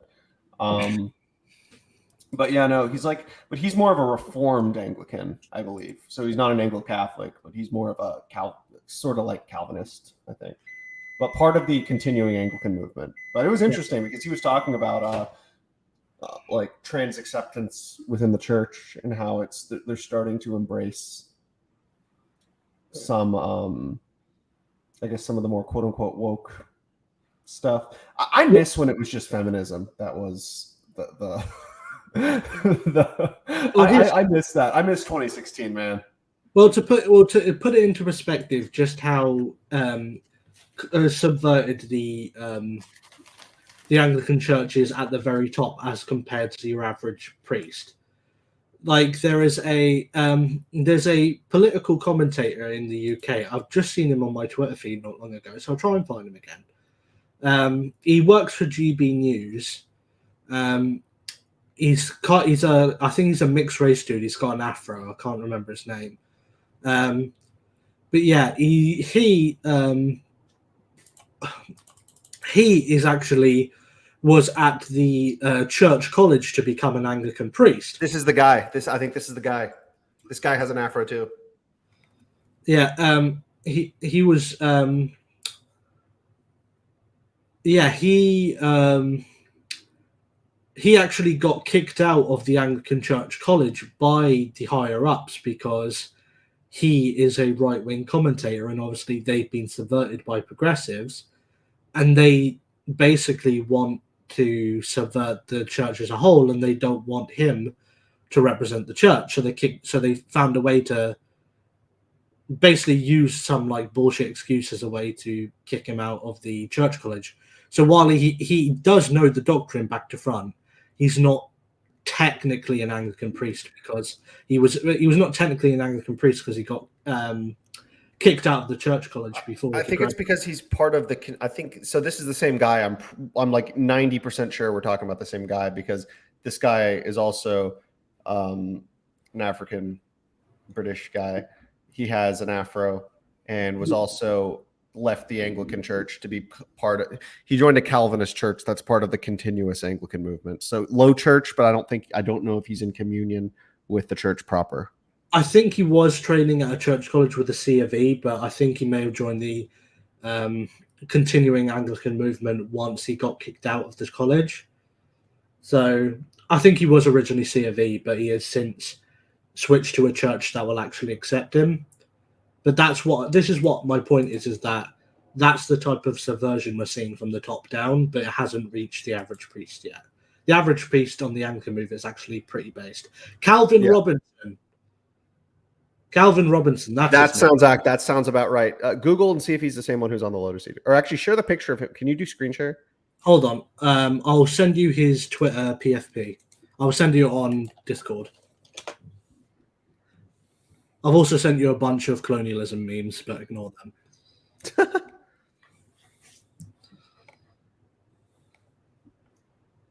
Yeah, that is totally him. That is him. Hold on. Yeah. I'd share it here, but I'm too lazy. So, yeah. But yeah, I'm sorry. You were saying something else before that. You're finishing.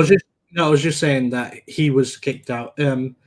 This is him from the basically. That's the type of subversion we're seeing from the top down. But luckily, it is yet to reach the level of the average priest. The average priest in the Anglican Church is still generally pretty based, especially in the rural regions.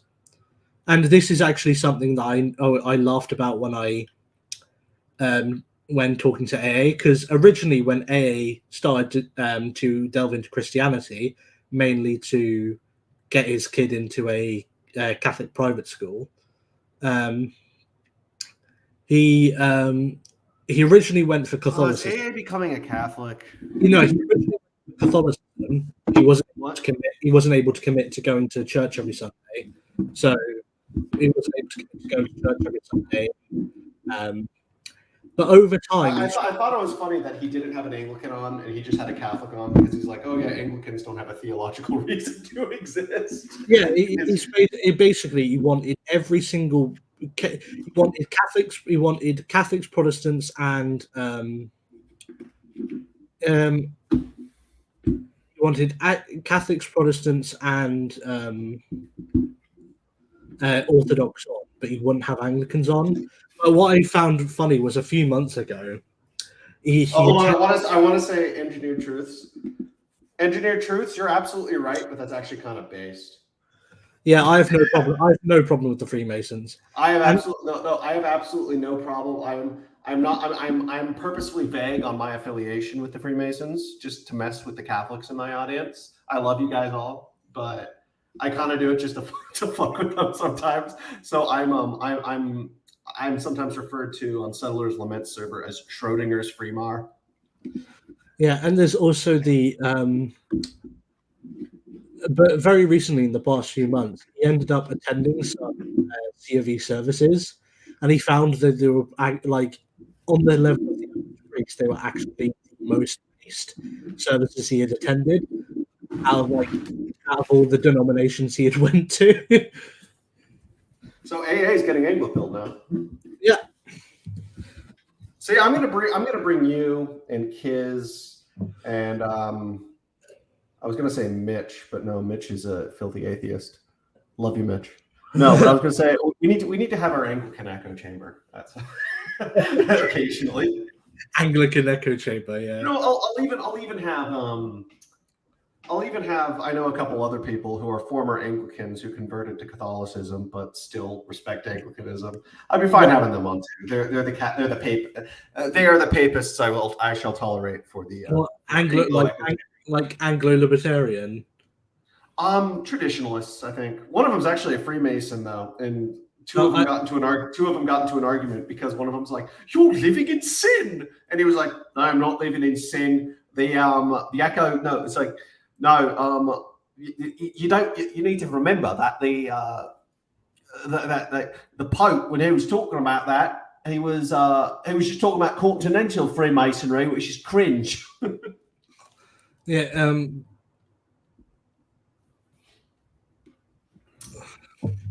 Anyway, that's enough with the bad British. Can I? Accent. Right. So, yeah, he attended. He attended a C of E church, Anglican church, and he said it was the most base service. But yeah, when I said Anglo-Libertarian is a from what like an English libertarian, like I don't know when you say Anglo-Libertarian, first thing I think of is like someone like John Stuart Mill. No, he's an actual YouTuber. He's a person, Anglo-Libertarian. Oh, okay.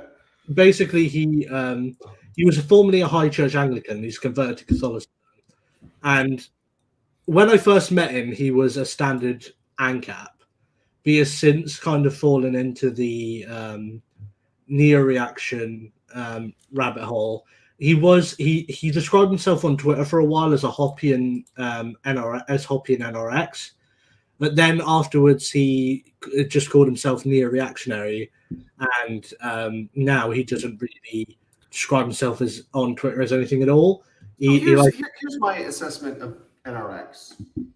The neo-reactionary movement or neo-reactionary philosophy is like a very, very pretty woman who I think is pretty enough and has enough nice personality traits for me to want to flirt with, for me to maybe have a fling with or something. But I never marry her. That is my opinion on neo-reactionary philosophy. See, here's the thing: neo-reactionary philosophy is actually perfectly compatible with libertarianism. I agree. No, I agree. I just don't agree with all of it. But it's perfectly compatible with libertarian philosophy. But you do have to make some concessions, I suppose, in certain areas. For example, I'm not sure you can be a neo-reactionary and call yourself an ANCAP, because you can call yourself a Hoppian. It depends on what you mean by ANCAP. Like, do you mean like full on like Rothbardian ANCAP or Friedmanite ANCAP? Speaking of David Friedman, no, you can't be either of those. But you can be a Hoppian. Like, that is the most consistent. Hoppianism is essentially a fusion between NRX and anarcho-capitalism, and I think that is 100% consistent. I'll defend that position as someone who does sympathize with Hoppianism. What I mean is that NRX argue for a position known as neo-cameralism. I wouldn't say all of them, but like the Yarvanites do. Based on Prussian cameralism. And basically, neo-cameralism, otherwise known as the CEO state, is basically a private law society where corporation state with the CEO king. and basically Roman Empire, basically. where basically where it's a private law society where the overall private property owner runs the country like a business, and this is meant and this is seen as like in keeping with libertarian and reactionary philosophy, while as a means of in keeping with libertarianism while covering for the weaknesses of libertarianism. For example, Yarvin's biggest critique of traditional libertarianism is that it's very weak geopolitically, Yeah. and his view is that with neo-cameralism, the CEO state would still be able to produce a standing army that would be able to compete with any other sort of statist geographical area in the world. One of the problems with Hoppianism, though, is that, like, okay, so it's one of the things that borrows from traditional feudalism or monarchy is the idea that they need to raise an army, which morally, I think, is not necessarily a bad idea, but the thing is, it's just not efficient within the realm of modern nation-state geopolitics. I also think raising in the modern era, as standard of living is going up, raising an army is getting harder and harder because the realities of war. Well, overall, people are getting. I know I'm going to sound like a bit of a boomer here, but people are getting softer and softer, and I agree. and the people are getting softer and softer, and attraction towards military service is only reducing year on year. Now, this isn't true worldwide because there are countries, especially more dictatorial countries, where patriotism is kind of used as a status tool, where they're able to still, all places with mandatory military service, which is still around in a few countries, even first world countries. But overall, in countries where it's completely voluntary, it's getting harder and harder to actually recruit people into the military. So, having a standing army as a geopolitical strategy is actually becoming less and less important than, say, something as simple as having nuclear weapons. See, this is why I'm for like Starship Troopers, more or less. Incentivize citizenship by joining military, or incentivize voting. That's became known. The system advocated in Starship Troopers. I believe it came known as Heinlein liberalism, which is basically Heinlein democracy. I think. Yeah, Heinlein liberalism is basically classical liberalism, but with service guaranteed citizenship style voting. Yeah, precisely. Yeah. So there is unlike say like anarcho-capitalism, there is a state. The state does have a legitimate role, albeit very few. It's a night watchman state. Society exists beyond the apparatus of the state. Like I think Sargon in his Starship Troopers video put it nicely when he said, "There's hardly anything to even rebel against." Yeah.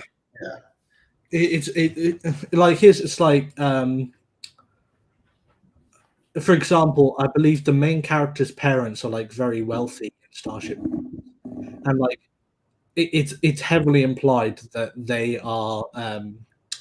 What's the people who can't vote called again? Civilians, civilians. It's implied that his family have been like civilians for like over 100 years, and they've never had any problems at all.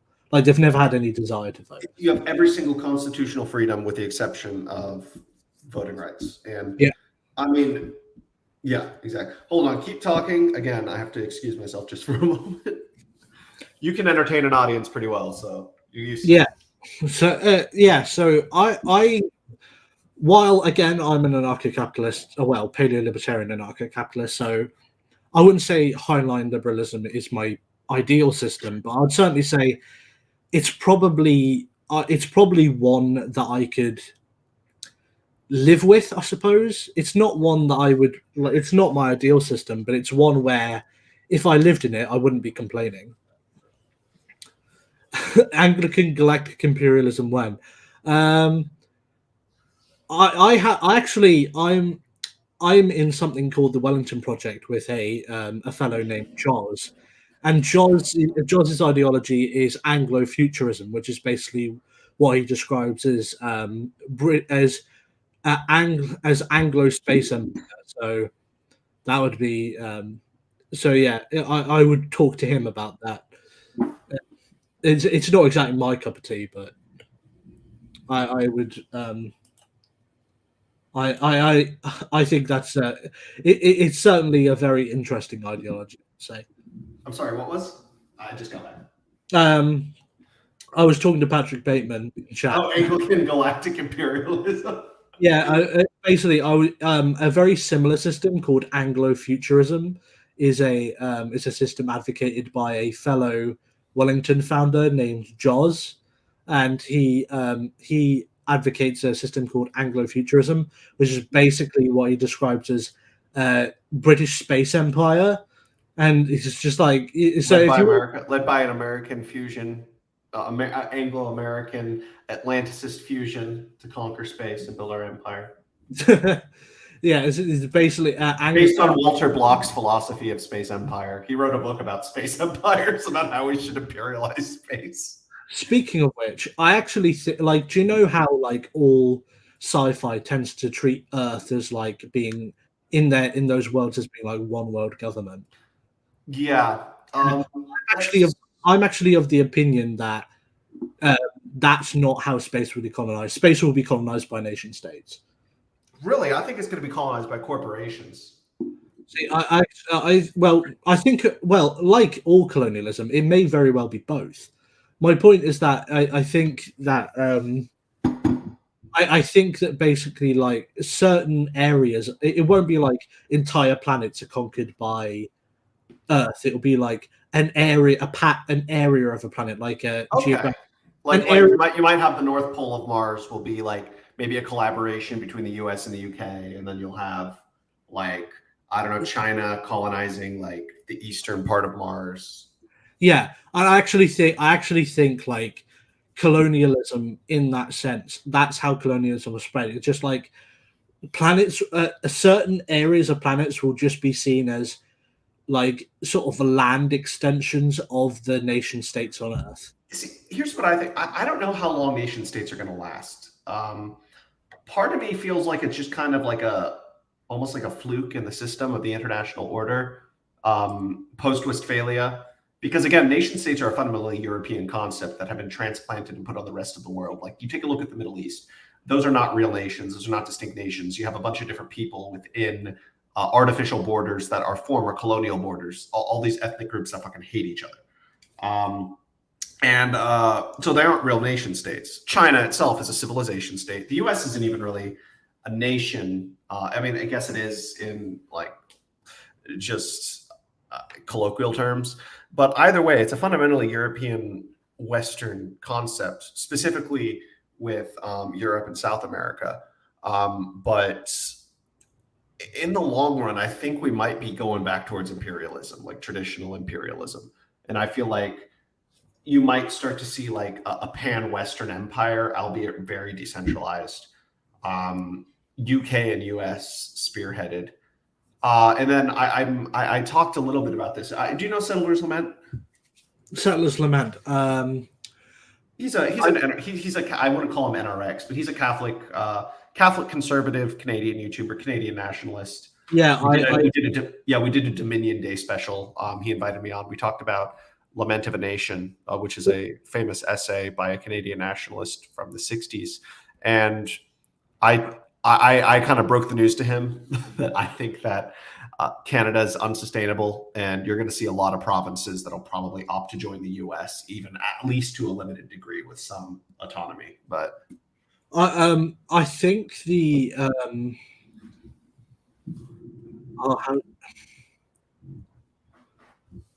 I think the last time I had any interaction with Settlers Lament is he liked a tweet of mine where I talked about how the first anti-smoking literature was created by the first anti-smoking advocates were actually an English king and a Moroccan sultan, and he liked the tweet because obviously anti-smoking. Really, the English and the Moroccans teaming up to be anti-smoking. That is interesting. what's even better is that at the time they were allies against the Spanish. Basically, the King of England at the time, King James I of England / 6th of Scotland, the successor to Queen Elizabeth I. Yeah, King James. I remember. I find it funny how Catholics try to delegitimize the King James Bible by saying their arguments like, "Oh no, King James I was gay, therefore illegitimate." I don't even think he was gay though. The suspicion those were papist rumors, essentially. Yeah, well, the suspicion is that he was the claim is that he was gay because he wrote a lot of very affectionate letters to a male associate of his. So, can't you just what happened to just male love? Well, that's what I'm saying. It's fraternal love. It's very much a case of and I wouldn't say this about all Catholics, but modern Catholics or modern Christians in general, very falling for the trap of progressive Kuma brain, where interpreting the Epic of Gilgamesh as a homoerotic story. Yeah, it's progressive Kuma brain.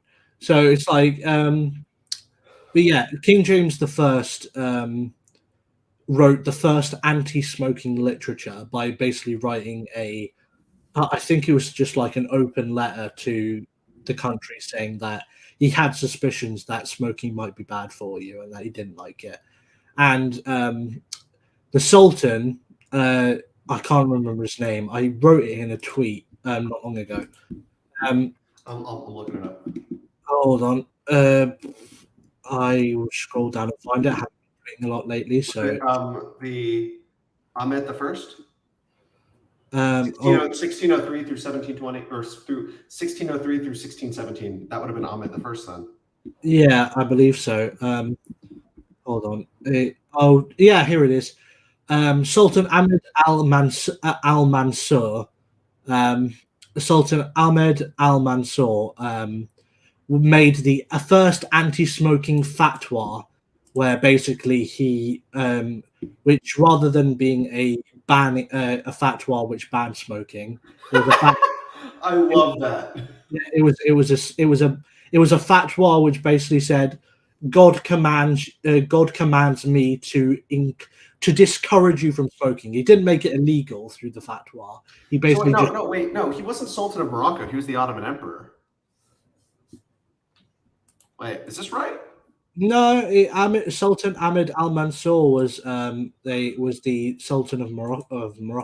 Well, Morocco during that time was a colony of the Ottoman Empire. It was Ahmed, that was his name, but no, hold on. Ahmed al-Mansur was the Saadi Sultan of Morocco from 1578 to his death in 1603. Oh, okay. No, so Ahmed the First conquered. Okay, that makes sense. Okay, so till 1603, because the one I'm looking at was became Sultan when he was 13. Yeah, there was a okay. I'm looking at the successor. After who was in Ahmed the First of the Saudi. Yeah, no, you're thinking of the Saudi Sultanate. Okay, that makes sense. All right. I'll say after Ahmed al-Mansur's death, there was a civil war. So Ahmed al-Mansur made the first ever in the Muslim world anti-smoking fatwa, which wasn't a ban on smoking; it was to discourage smoking. King James I, which was his ally against the Spanish, because obviously the MENA countries, meaning Middle East, North African countries, were not fond of Spain because of the Reconquista. So England opposed the Reconquista.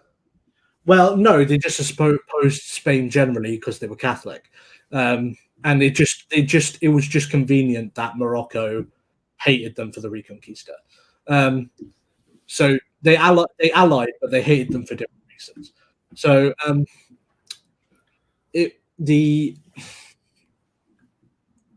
but yeah, so King James I wrote the first open anti-smoking literature, while Sultan um, Al Mansur made the first anti-smoking fatwa, and that those were both within a decade of each other, half a Yeah. decade of. It was just a really yeah, and he liked that tweet, and that was I think that was the last interaction I had with him. He follows me on Twitter. I don't follow him, but that's only because I haven't really interacted with him much before that. Yeah, but yeah, I always I am not. Hold on. So yeah, like, what was it about Settler's Lament that you wanted to talk about? Oh no, we were going to move on to talk about political movements. I guess for the next like 30 minutes or so, then we can call it a night. Okay. But so I think we should take a moment to watch a little video. I know you probably anticipate what it is. Don't say, but hold on.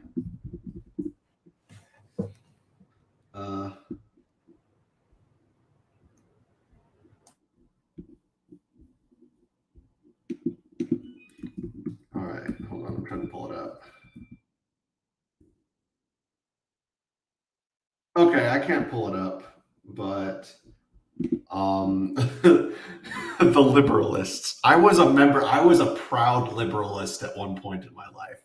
I'm sorry, but it was just Sargon's call to action in 2018. I joined 6 months later. The movement split over a couple of reasons. It was like you had one side that essentially wanted to be like activisty and wanted like to fight hardcore for the principles. And then you had the other side, which wanted to make it more of like an intellectual side think tank. That's what led to the creation of the TLS or the Liberalist Society versus LIA, Liberalist National Association or Liberalist International Association, which I was personally a part of. But in hindsight, incredibly cringe. Incredibly cringe. Like, I don't know. I still have a soft spot for Sargon. I'm going to try to get him on one of these days.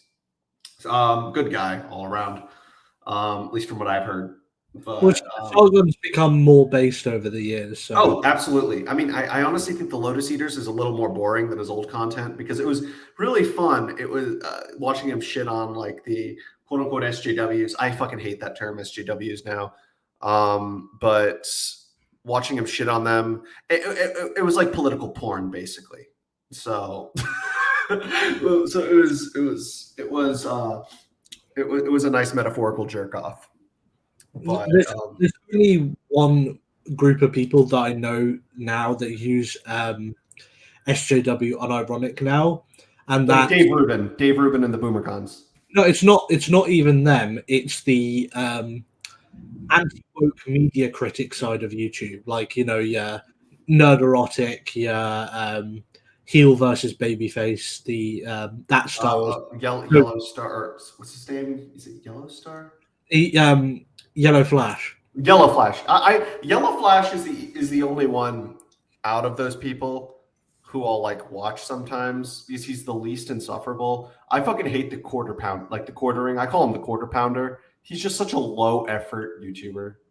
Yeah, well, here's the thing. To be fair, the quartering treats the quartering. He used to run a marketing firm. The quartering used to run a marketing firm. Yeah. I'm sorry.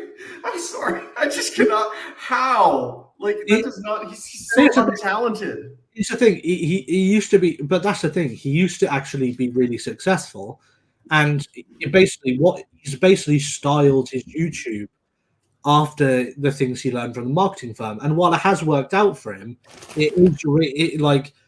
his content is very, very obviously sanitized and corporate and low effort. He basically learned that YouTube responds better to frequency of post rather than quality of post. It's unfortunate because I try to, with the exception, I mean, I admit sometimes my pig pens can be low effort. Sometimes they're last minute, but at least we talk about shit. It's like, but the quartering turns something that he could talk about in 2 minutes into like a 15-minute video. Because you have to make something like over 10 minutes in under 20 minutes in order for the algorithm to really like your shit.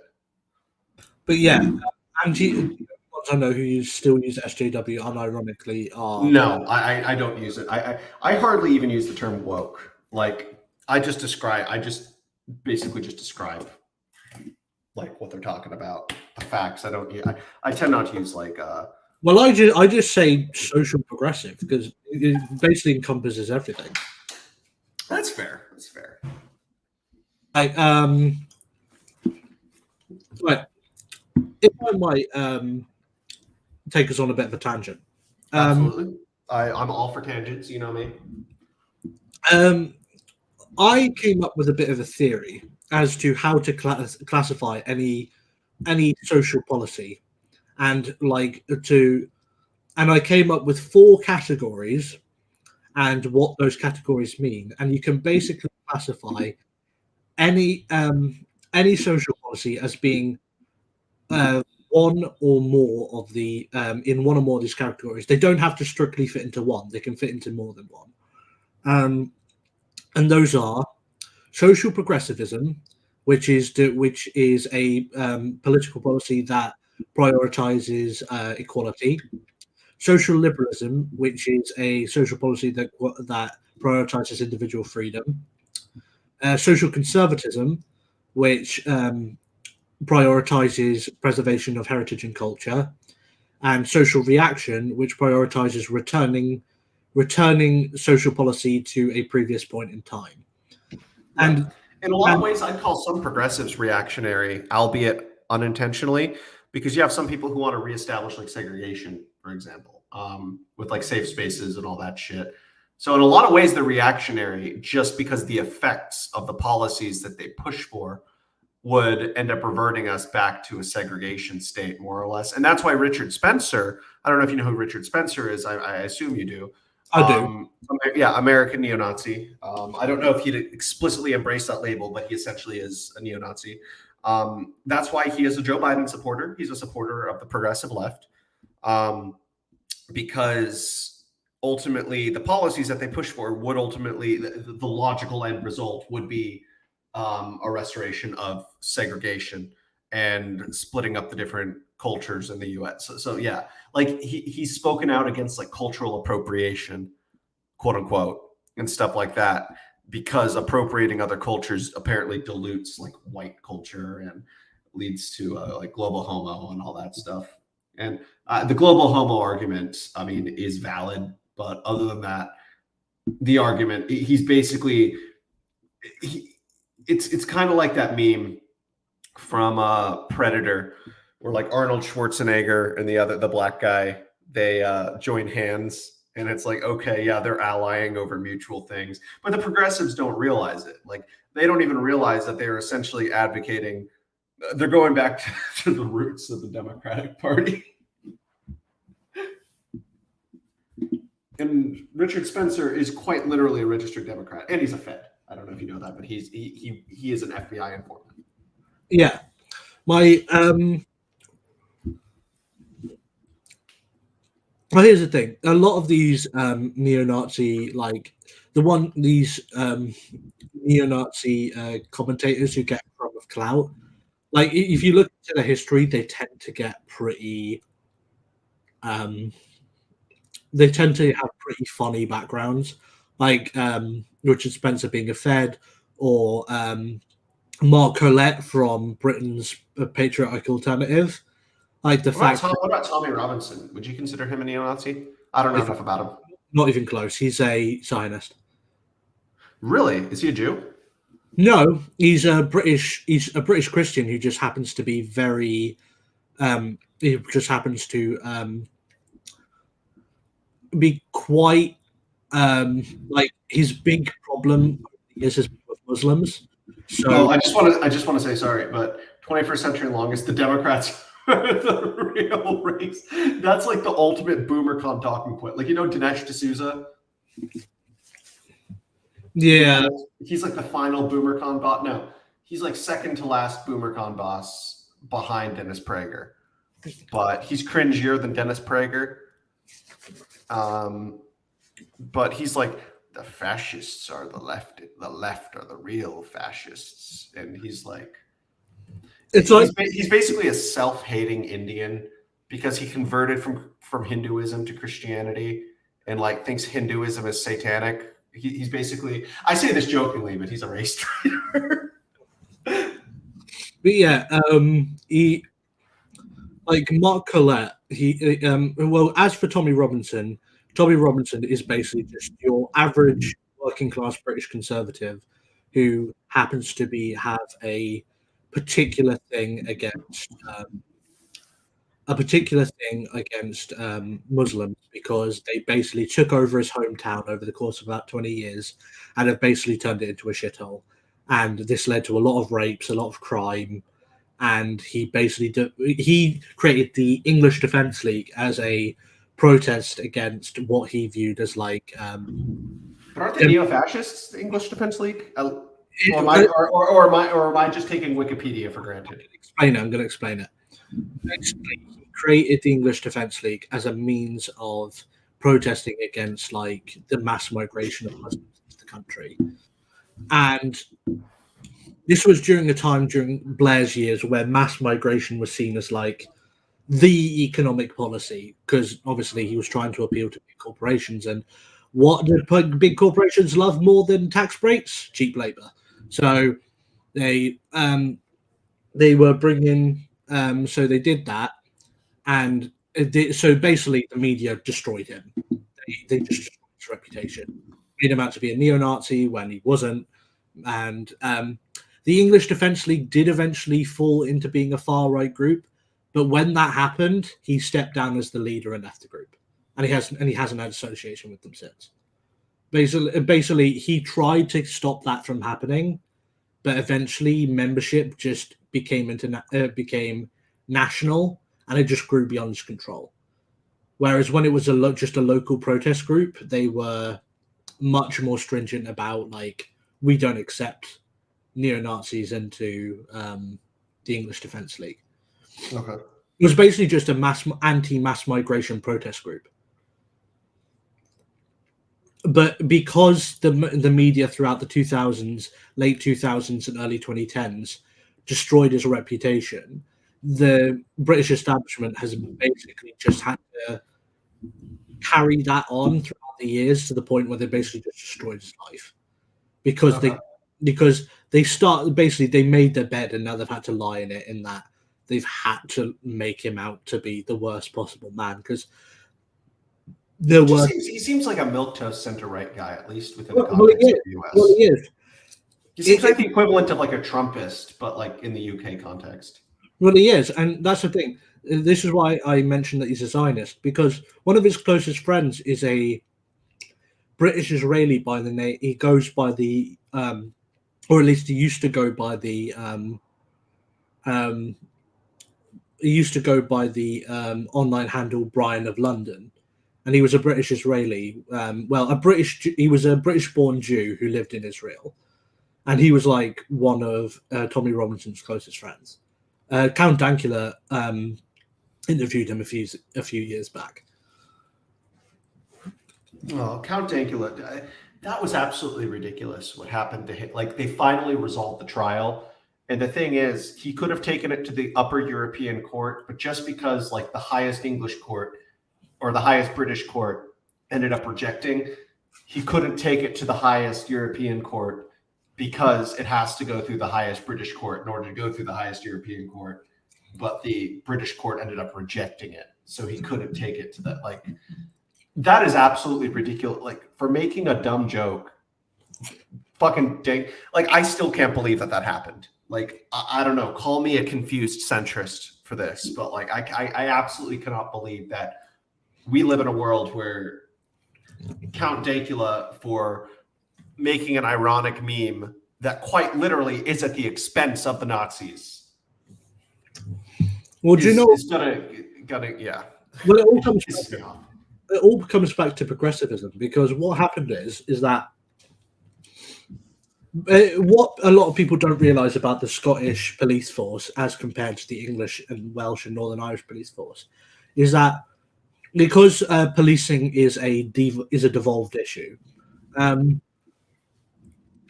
The English, Welsh, and Northern Irish police force are decentralised, meaning they're controlled by local government, and each local government has their own independent police force. They collaborate with each other, but they have their own territory. They have their own territory and they act independently of one another. Scottish police force is centralised. It answers to Holyrood, the Scottish devolved government, exclusively, not to the local.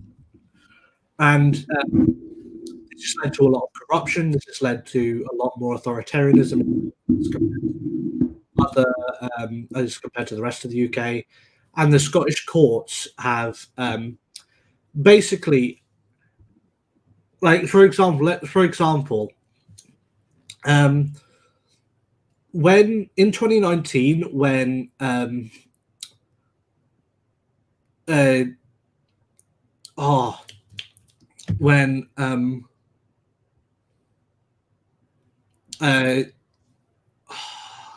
Boris Johnson got the Queen to dissolve Parliament, which basically means the current government ended. To dissolve Parliament temporarily. This is normal. The Queen I know what you mean. The Queen dissolves Parliament every year, and then so the that's one of her only legitimate roles, right? Yeah, she dissolves Parliament every year, basically, so the politicians can. Wasn't there a play like where Prince Charles permanently dissolved Parliament and became king? No, he didn't permanently dissolve it. Basically, the play is called Charles III, and basically it's a play. It's a very dated play because of stuff that's happened since. But Queen Elizabeth II dies. Charles becomes Charles III, which isn't even a guaranteed name anyway, because when royals become king or queen, they get to choose their own royal name. For example, George III was not born George; he was born David. George VI was not born George; he was born David. That's Williamson. What do you mean? No, never mind. I spurred out for a moment. George VI, Queen Elizabeth II. Yeah, I know. That was. I don't know why I was thinking of the current Prince George. Sorry, no, he wasn't born David. David was Edward the. That was Edward V, right? Edward VII, his brother. Edward VII, yeah. Yeah, his brother. George VI was Albert, otherwise known as Bertie. Yeah. Elizabeth just chose Elizabeth II for simplicity's sake.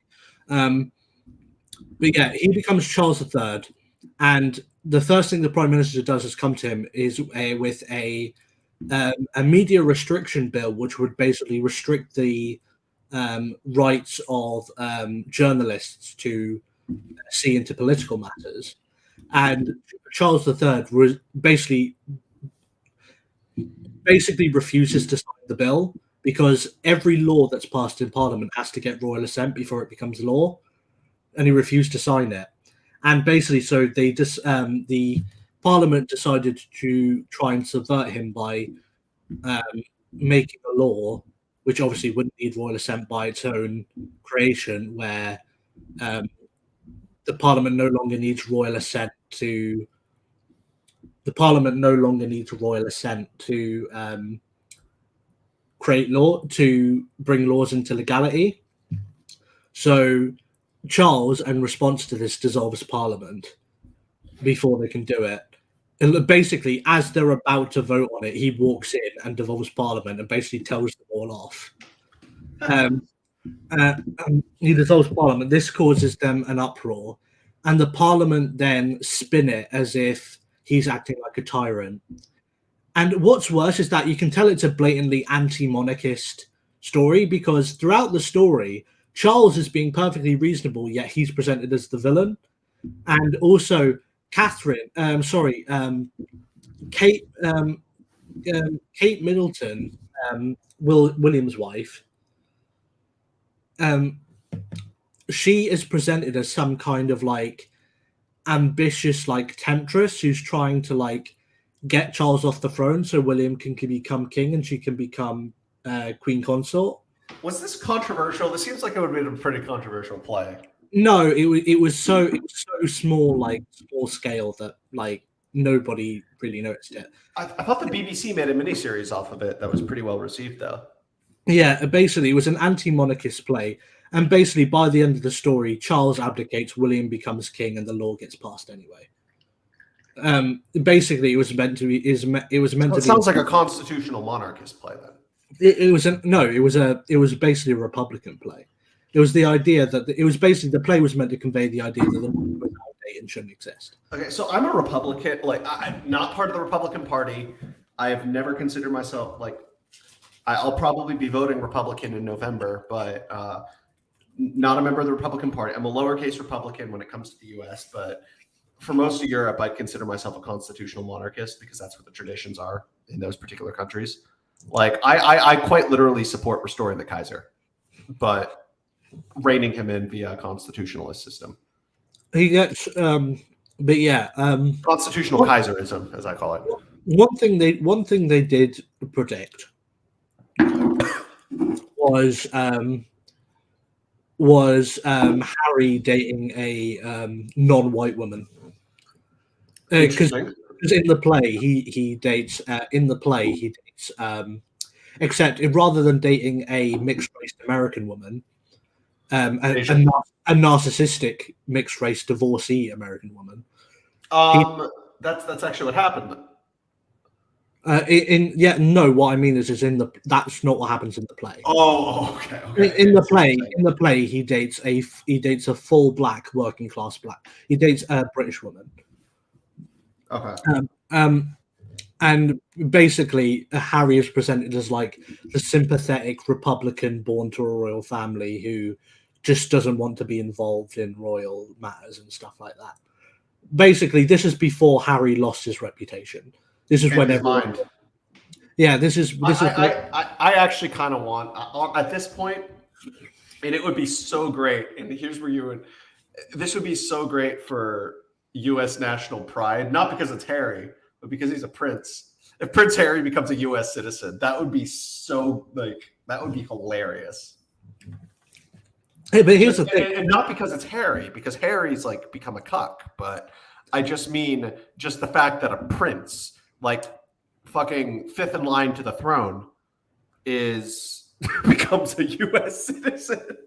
But here's the thing: America actually has, like, due to the star power of the royal family, actually has not monarchists as in they want America to be a monarchy, but they are royalists in that they are fans of the British monarchy. Oh yeah, no, I think a lot of the drama is stupid, but I consider myself a firm supporter of the Prince of Wales as somebody who, unironically, like I know people say, like I identify, like if someone were to ask me, oh, what do you think of what's your ethnic identity? I'm not going to say white. I'm not going to say European. I'm not going to say like that. I consider myself an Anglo-Saxon, and because and I just. For the tradition's sake, I am a supporter of the Prince of Wales. Yeah, so I actually think it might actually get a bit more stink than you think, because I think a lot of the fans of the royal family in America would look at him and going, and just think him becoming a US citizen is a betrayal of the royal family, which it would be. Well, I'm an American. I consider myself an American first and foremost. I consider myself a Christian first, American second, Anglo-Saxon third. But what I'm saying is that American fans of the royal family would probably not take kindly to him becoming an American citizen. I just think it would be fun. I just think it would be funny. Just as a nationalist, I think it would be pretty funny. But anyway, but yeah, the play was basically a pro-Republican British Republican play that was meant to say the monarchy is outdated and shouldn't exist anymore. Well, are Republicans pretty left-wing in the UK? Because I know even among the Labour Party, the royal family is still relatively popular. Well, here's the thing. Constitutional monarchy. Here's the thing: the old school Labour, like the pre-Blairite socialists, they were Like the Attleyites. Yeah, they were all pretty, with a few exceptions, they were all pretty monarchist.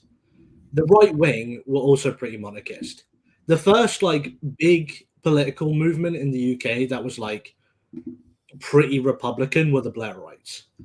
But the new progressive socialists, like the Corbynites, they are pretty Republican as well.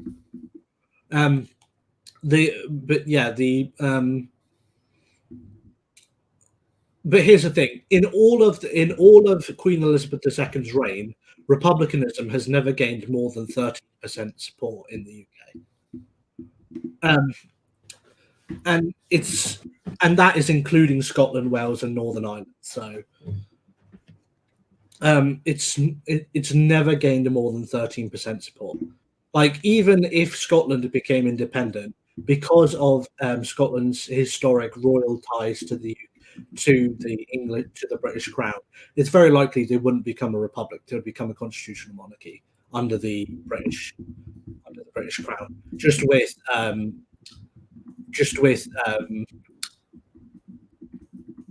guess you could say nominal independence in the same vein as Australia, Canada, and New Zealand.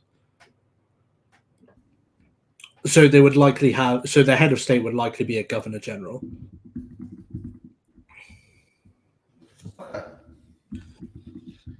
Whereas a lot of Scottish nationalists are Republicans, but that's probably not what would happen. Mm-hmm. Wait, what do you mean UK conservatives? I mean like lowercase conservatives, not uppercase conservatives. What do they think of the GOP here in the US? Because in a lot of ways, I think they're even worse than the UK conservatives, just in terms of the cringe. Put it this way: the majority of people in the UK do not like Trump. Like they have fallen hook, line, and sinker for the CNN, MSNBC representation of Trump. And that is why, and this is a part of the reason why I say there's no legitimate right wing in British politics, because there's no one in British politics that genuinely stands up for Trump. Even someone who pretends to be for him while he was president, like Boris Johnson, turned his back on him the second Biden became president.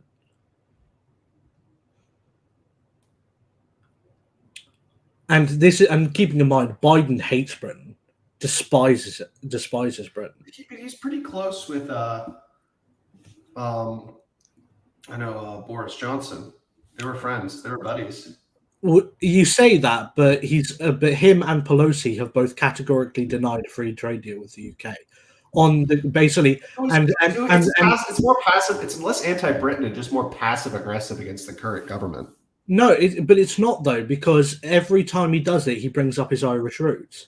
It's like, we're not going to have a free trade deal with Britain, with their evil colonial, basically they bring up Brexit every time because it kind of reminds me of first term Reagan, because first term Reagan was very similar because he was like thoroughbred Irish, but then he became friends with Thatcher later on as the Cold War escalated. Yeah, basically he's very he always brings up his Irish heritage. He's just like, and also Biden, obviously being a globalist, is very anti-Brexit. So he'll use the excuse. Trump was anti-Brexit too, though. You need to remember. He wasn't. He was pro-Brexit. No, Trump was Trump at least played lip service to anti-Brexitism. He really didn't. He was absolutely. He even gave advice to Theresa May on how to negotiate Brexit, which was that was just negotiation. That was just advice. Like, I mean, I guess I'd be pro-Brexit. I mean, in hindsight, I probably would have voted for Remain at the time, but like in hindsight, I'm pro-Brexit. I can guarantee you. Look it up. I can guarantee you, Trump was pro-Brexit. Like, so basically, what happened was that Biden and Pelosi are very anti-Brexit because they're globalists, and they hate, and basically they're using the excuse. No, you're right. Yeah. Okay, yeah, because he and Nigel Farage, who's very different from him politically, ended up kind of making a deal. Like Nigel Farage is more of like a John Stuart Mill classical liberal, but like people are characterizing him as some like far right nutbag when he really wasn't, especially compared to U.S. politics. Well, it's because the UK Independence Party, their single issue was coming out of the European Union, and one of the biggest drums they banged on that was mass immigration. But they became really cringe, the UKIP eventually. Well, yeah, that's because after their single issue was fulfilled, they weren't quick enough on developing an actual manifesto in order to keep support. And Nigel Farage, once he felt that his work was done, he dipped. He just left the party. And then it went through a bunch of shit leaders until they got to a half decent leader again. This is when Sargon and that came in, and the party's NEC, which is basically their council, the council within the party, they basically wanted to play they basically wanted to just be Tory light rather than being their own independent conservative party to the right of the Tories. They basically wanted to just be a Tory copy. So they basically they were like the based Tories for a while. Yeah. So they turned against their party leader and didn't allow him to do anything. And this tore the party apart from the inside out. But what's crazy is, so in the UK, I mean, yeah, the Conservative Party has its problems in the UK, but I've always said if I were in the UK, I'd totally be a Tory. Like, I don't know, I'd probably be a one nationer, more to the right, I guess. But I'd totally be a Tory in the UK context. But if this were the 1800s, even early 1900s, I hands down, I'd be a liberal. Kind of like, because you know how like a lot of the liberals ended up leaving the Liberal Party and joining the Tories. Like there was a major merger, and then the remnants of the Liberal Party persisted and then joined with the Social Democrats. I know, was it 89? Yeah. And then formed the Liberal Democrats, which is just kind of like a joke. Aren't they kind of like a total joke in the UK? They're not a total joke. They're the kingmaker. They're the third party. They're basically the party that both Labour and Tories coalition with whenever they have a minority government. They're the third party. They're basically not. They're the centrists, right? They're just like the not in terms of policy, but in terms of like their position within the political apparatus, they are equivalent of the libertarians. On economics, though, aren't they just barely to the right of center, but they're like far left socially? They're far left, so they're socially progressive, but they fiscally are conservative.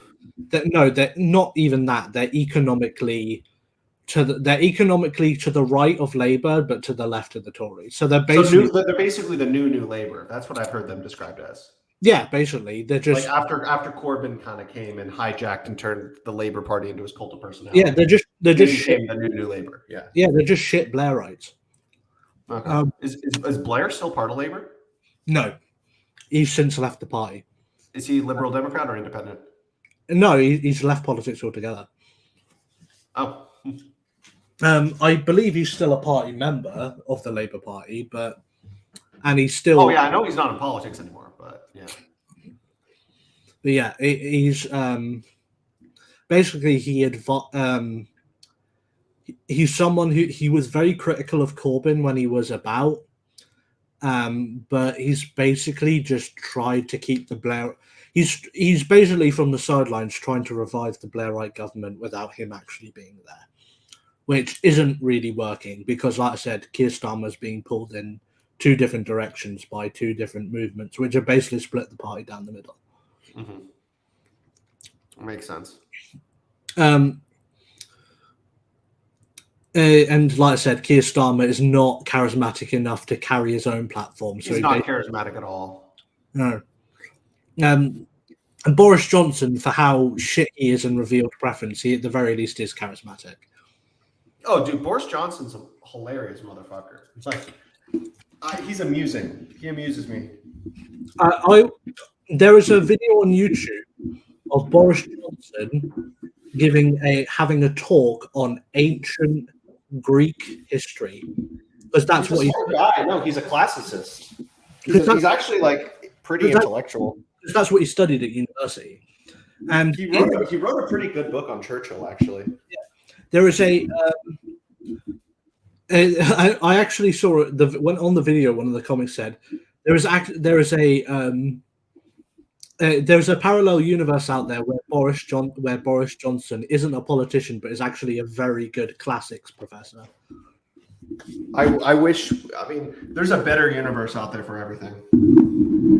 Like we live in. I mean, I know this is kind of like an overused meme, but we quite literally live in the worst timeline. Huh. But yeah, that's the thing. We're soon to. The Liberal Democrats are new. The Liberal Democrats are basically our third party, and I would probably vote for the Liberals up until about 1890, because that was when the social liberals became the majority. Around the time the social liberals became the majority of the party. They were also pretty nationalistic back then. They were more nationalistic than the conservatives, who were more monarchist than nationalist. Well, here's the thing: there were the Liberal Party up until about 1870 was pretty much exclusively classical liberals. No, I think of like Mill and Bentham, especially. And then there was, that's the thing about Mill and Bentham. They're utilitarians, and that's what led to the split in the party. Up until up in about 1870, a new faction within the Liberal Party called the Liberals came about, and they wanted to introduce positive rights, so like universal suffrage and state mandated rights as opposed to just inalienable rights. I mean, I know Mill was for those things, but like by today's standards, like Mill would be considered pretty right wing. Like they're even starting to cancel him in the UK for being an imperialist and for being a nationalist and stuff. I mean, Mill would have 100% supported Brexit, like no question. No, but my point is that Mill and Bentham were utilitarians, and I'm not a utilitarian. I'm a deontologist. Yeah, I used to be a utilitarian, but I was like a rights-based utilitarian, or so I believe there were certain like levels of utilitarianism, like that trumped other things. Like I wasn't a outright consequentialist. He was a utilitarian. So Bentham was the original utilitarian. Yeah, I prefer Mill's utilitarianism to Bentham's utilitarian. I'm not a Bentham fan. And then the social liberals wanted to introduce kind of Millite utilitarianism into liberalism, into British political liberalism. And the classical liberals wanted to kind of stay the course on like they wanted to basically stay the course with the exception of introducing neoclassical economic policy, because the new neoclassical school of economics was just developing at the time. Like classical economics was basically on its way out, like sort of Smithite. That's actually what I do. What is interesting about Mill is he sort of was that bridge, because he was the first classical economist to reject the labor theory of value.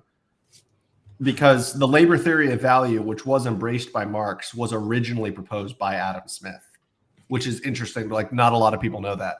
Like unless you're an econ student, you're not gonna know that the original, like the OG libertarians were for the labor theory of value until Mill came along and was like, no, this is bullshit. He was the one who came up with the Heinlein analogy that's used in Starship Troopers about like a mud pie has absolutely no value, no matter how much. And that's why Marx hated him. That's why Marx and Mill fucking hated each other. Well, that's the thing. That's the thing. They wanted to kind of embrace neoclassical economics, but that was about it. Just stay the course of classical liberalism, defend inalienable rights, carrying on with capitalism, but not push for like positive rights or well, the social liberals also wanted to pull back on economic liberalism. They wanted to sort of introduce. They wanted to move to the social market economy Yeah. model, which is And what they did, it's kind of egregious though, because they took Mill's utilitarian arguments. Because John Stuart Mill essentially argued for libertarianism on utilitarian, like philosophical grounds. But then the social liberals, who were like soft core socialists, they basically ended up taking Mill's utilitarianism and ended up twisting it to use it as a basis to justify for socialistic arguments or socialistic policies. they wanted to keep the market economy, but they want to introduce universal healthcare and a welfare state, Yeah. and also increase taxes. The classical liberals didn't do that, and the classical liberals kept control of the party for about the next 20 years, like you saw Gladstone during the. That's when Churchill left, and that's when Churchill left the Liberal Party, because he was fed up with the socialists. And then the social liberals took over in about 1890, and the liberals that led us into World War One, like Lloyd George and Asquith, they were social liberals, and yeah, they were the last liberal prime ministers of the UK. And after that, the Liberal Party became a bit of a joke as the mainstream left wing party became the Labour Party after that. Yeah, no, the liberals became the default centrists, and then the like actual liberals, like the traditional liberals, ended up they ended up just merging with the conservatives, and then left the cuck libs as the centrists until they merged with the Soc Dems. And was it 89? Yeah, they merged with the Conservative Party. This led to the advent of High Toryism, which was basically they merged with the I'm saying they merged with the Soc Dems in 89. There was that funny like classic spitting image where it was there's the little guy who's in the pocket of like the big guy. It was like the liberal founder was like the puppet of the Soc Dem guy, and that was the origins of the Liberal Democrat. You know what I'm talking about, right? Yeah, I forget their names. Yeah, there was the Liberal Party and the Social Democrats, and they joined to become the Democrats. Yeah, hold on. Yeah, but my point is that in around the 1890s, a lot of the classical liberals left the Liberal Party and joined the Tories, and this created the era between 1890 and World War One, which was the era of High Toryism, which was basically aristocratic Toryism plus capitalism. Was it oh, I'm sorry, yeah. Plus capitalism, and but that ended when in I think it was 1911 the Parliament Act was passed, and this basically turned being a MP from being a obligation of the upper class to being a job. Because this introduced salaries for MPs. Because before that, MPs didn't get paid. Basically, this turned being an MP into a job. This was the advent of the career politician, and it also basically stripped the lords of all their formal power and gave all those power to the commons. Okay. So that was kind of the end of the aristocratic parliament, and the end of High Toryism. So for about 21 years, High Toryism was, and here's the thing: even at the beginning of World War One, we still had the echoes of High Toryism in that housing was the cheapest it ever was in British. I'm sorry. I'm sorry to derail it. Now I remember. It was Steele and Owen. That was the spitting image thing. It was like was it Owen was Steele's puppet? Yeah.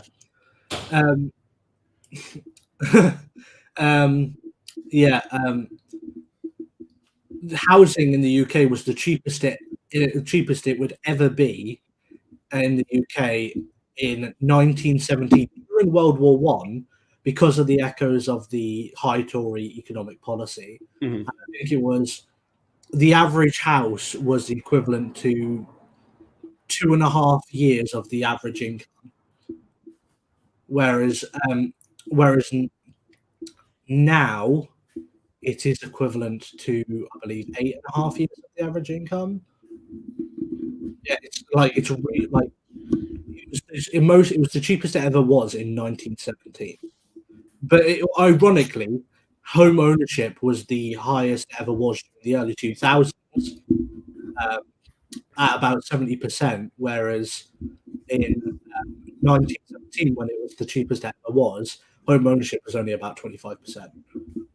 Most people rented, but rent was really cheap as a result of housing being so cheap. Okay. So I actually, this is why, and I actually asked this on Twitter a while ago. Can we have the best of both worlds? Can we have housing as cheap as it was in 1917, but with home ownership at the levels as it was in the early 2000s? I don't know if we can. Just at least in the U.S. context, I don't think we can. Can you have high? Like, I mean, my theory at this point is the only people who are going to be homeowners in like the next 30 years are people who inherit their houses from their parents. Because it seems like we're having the worst of both worlds now, which is like we're slowly going to turn into having high housing prices, but also low home ownership and ridiculous. Oh, exactly. And that's why I plan on hopefully buying when my family ends up eventually when my father ends up retiring and selling his company. I fully plan on potentially purchasing the house I was raised in from my father, because that's going to be probably the easiest way for me to ever own a home. I'd rather buy my own home, but that's probably like the best place to start at this point. I haven't actually had that. Don't actually have that option. I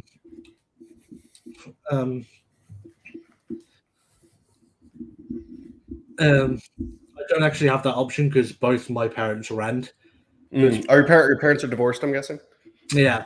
My dad and my stepmother, they rent mainly because they just never got round to buying the house they live in, even though they've lived in it for like a decade. It's just they've always like basically they spent the first decade of their marriage just like paying off debts because they just went through a really bad time after the 2008 financial crisis. Oh yeah, that affected you guys that affected you guys even arguably more than us.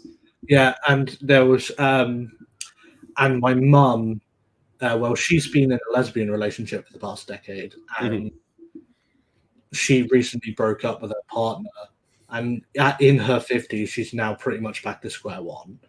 Oh, that's unfortunate. So I don't think she's ever going to own a home, unfortunately. So it's not really an option for me, but I wouldn't ask that of them anyway. Well, I don't think it's bad to ask that of them, but at the same time, it's not something I really had to think about. Okay.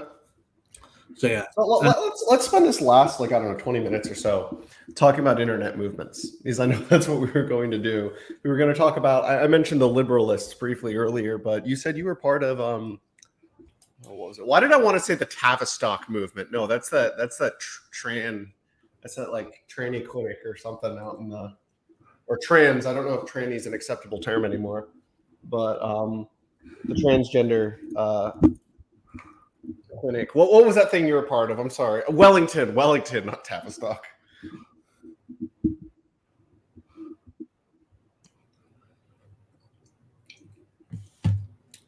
Yo, did I cut out? Sorry, what did you say?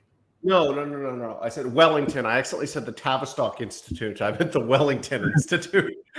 You mean the Wellington Project? Wellington Project. Yes. Yeah, this is it's a. I'm guessing it's named after the general, right? It is, yeah. This is the mission statement of the Wellington Project. I am one of its founding members. We stand and believe wholly in a sovereign United Kingdom, active on the global stage, competently espousing the virtues of British values, traditions, duties, and the freeborn rights held by all subjects of the Crown. That is, and we have a website, wellingtonproject.com. Are you guys mostly paleo-libertarians then? Actually, no, I'm kind of the sole exception there. I'm a paleo-libertarian. Tradcons most. Is it like mostly like Peter Hitchens types? No, I'm a paleo. I'm I would describe my a lot of them as what I would call conservatarians or like free market conservatives. Okay. They're mainly they are mainly free market, but they're also, when it comes to social stuff, they're more willing to like legislate on moral issues as opposed to like, they're not necessarily like, they are for a small state, but they're not necessarily anti-statist like I am. Mm-hmm. They're not So closer to like where I am then. Yeah, like I said, they're like I would describe them. I would describe my fellows as mainly as conservatarians. Okay. I wouldn't use that label to describe me, but on policy, I guess would probably be closer to that. Yeah.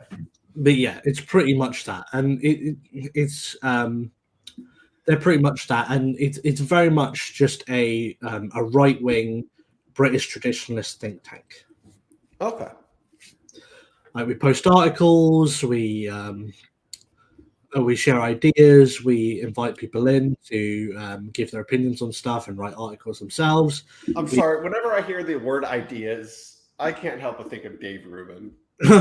You ruined that. Oh, I need to show you the funniest fucking clip ever. I'm gonna show it on stream, but hold on, keep talking. I'm sorry, keep talking.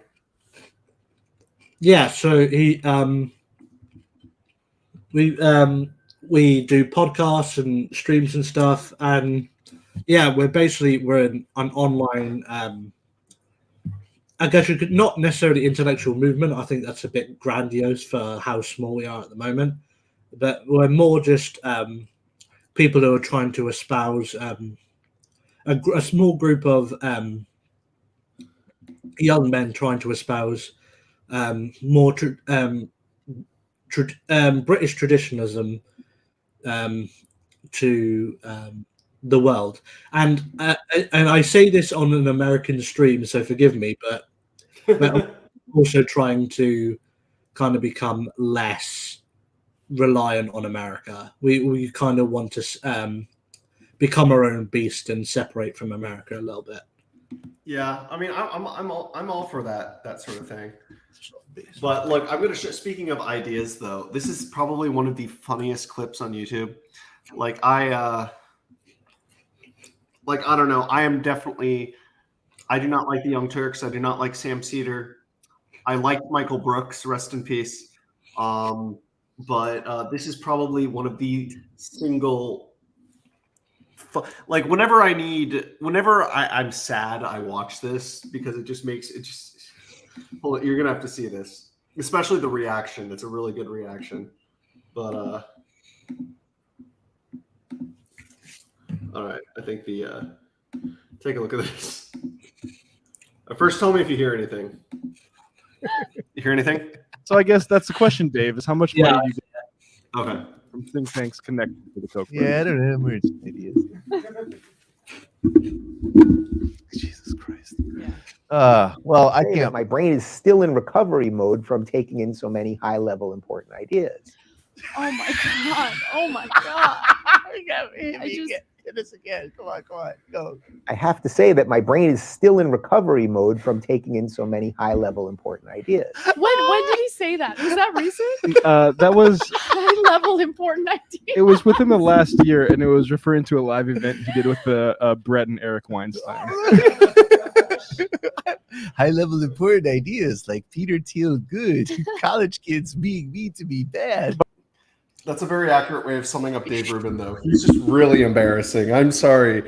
I just love shitting on Dave Rubin. He's like the most embarrassing political commentator probably around right now. To be fair, I hate Anna Kasparian. But Absolutely. It's just that was a justified reaction. That was the one time she actually deserves to have that laugh. Yes. I have to say that my brain is still in recovery mode from taking in so many high-level important ideas. I can't believe. Okay, so I'm actually listening to his new book.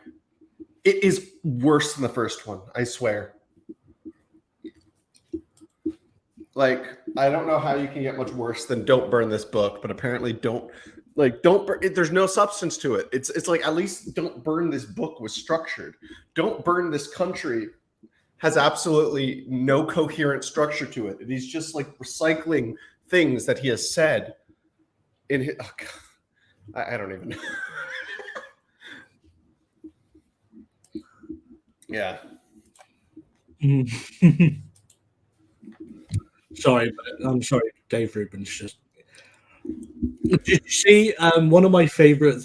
Like, I know this is a bit harsh, but one of my favorite things from the past year was Dave Rubin and his husband announcing that they were going to adopt a baby. Yes! And just the entire traditionalist right just shitting on them. That was funny. It's like, no, they don't like you, Dave. Just stop. Just stop all your Stop trying. Stop trying to appeal to these people. And here's the thing: like I'm one of these people, like and you, I Dave. want you to stop. No, it just goes to prove just how much Dave is a useful idiot to the boomer cons. Like he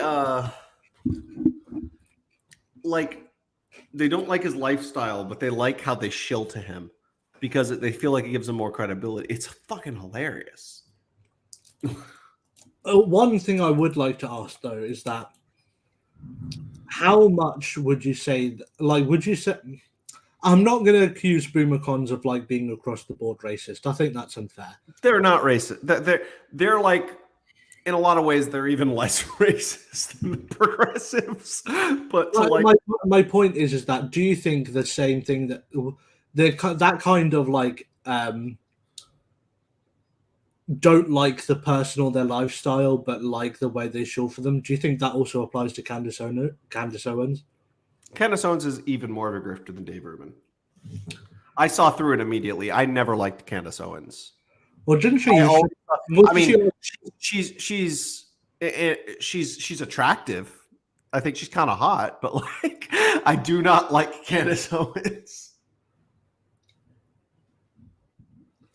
Oh, I'm trying to say family friendly here. I'm not going to say anything else. That's I'll save it for your stream because I still have my hot take related to Ash Sarkar that I'm going to need to say on your stream. Oh, by the way, why does Jack Posobiec hate the UK so much? I don't follow Jack Posobiec. Yeah, every time something embarrassing happens for the UK or just Europe in general, he always posts about it in a really smug manner, and I don't get it.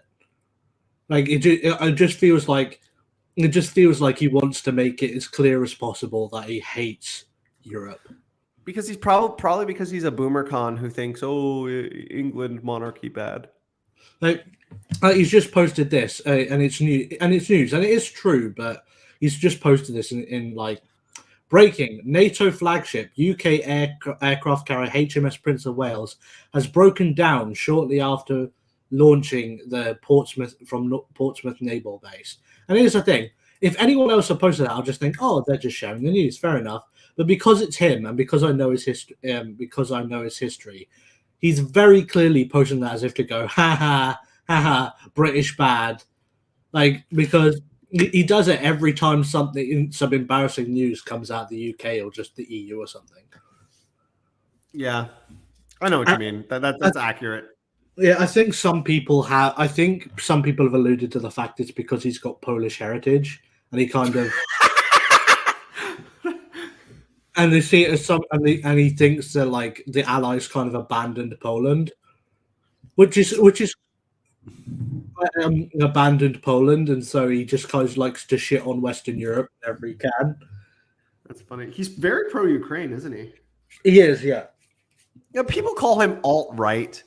Dude, first of all, number one, the first problem with that is the alt-right does not exist anymore.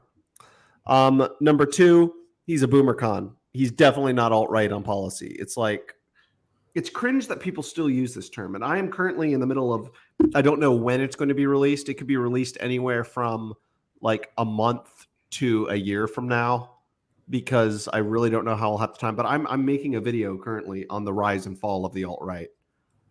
And it's just like, it's such an outdated term. It just does not apply to even modern white nationalists. Like they've either become more moderate and abandoned the cringe and become like regular paleocons or even boomer cons, or they've evolved into the gripers. Like just the alt-right is fucking dead at this point.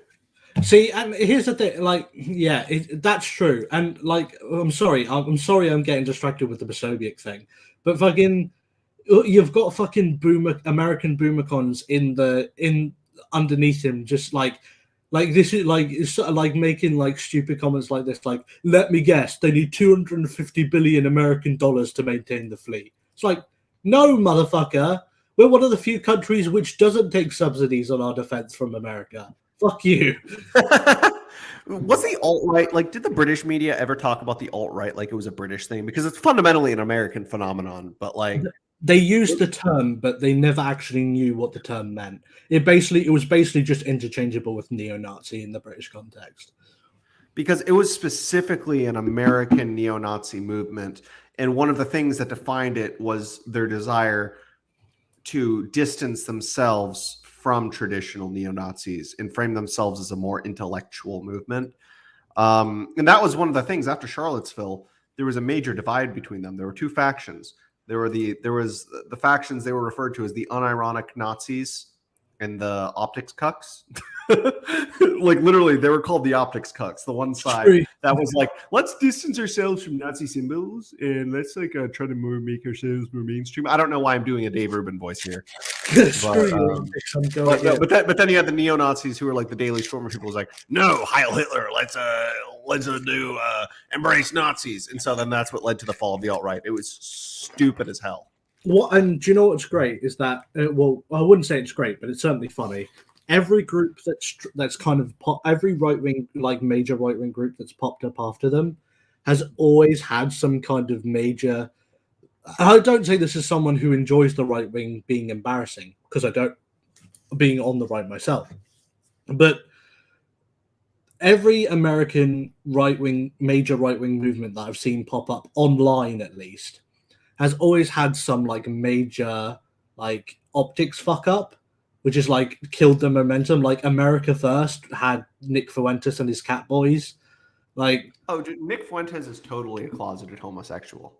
Like, I know I'm probably going to be weird for this, but it totally was. Have you noticed in the past few months that he's become friends with Destiny?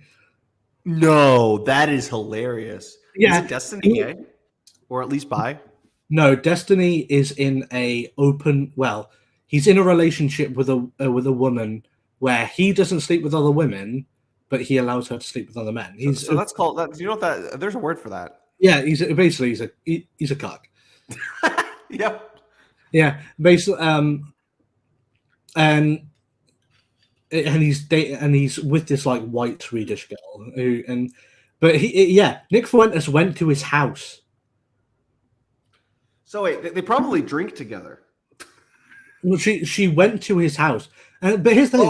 I thought you said Nick Fuentes. Oh no, I thought you said Nick Fuentes went to his house. No, yeah, that's what I'm saying. Nick Fuentes went to his house, and one of my and here's the thing. Like, Destiny's becoming friends with a load of like online right wing figures at the moment. Like, I've actually considered reaching out to him to invite him on. Like, he probably would. Like, I know he probably would if I reached out to him. I just don't know if I have the motivation to. And I think it's partially because a bunch of basically he's been thoroughly rejected by the online right, because he's basically like shit on both Hassan and Vorsh, and they've shit on him in turn. So he's effectively just been abandoned by the basically he started punching left, so the online left has pretty much abandoned him.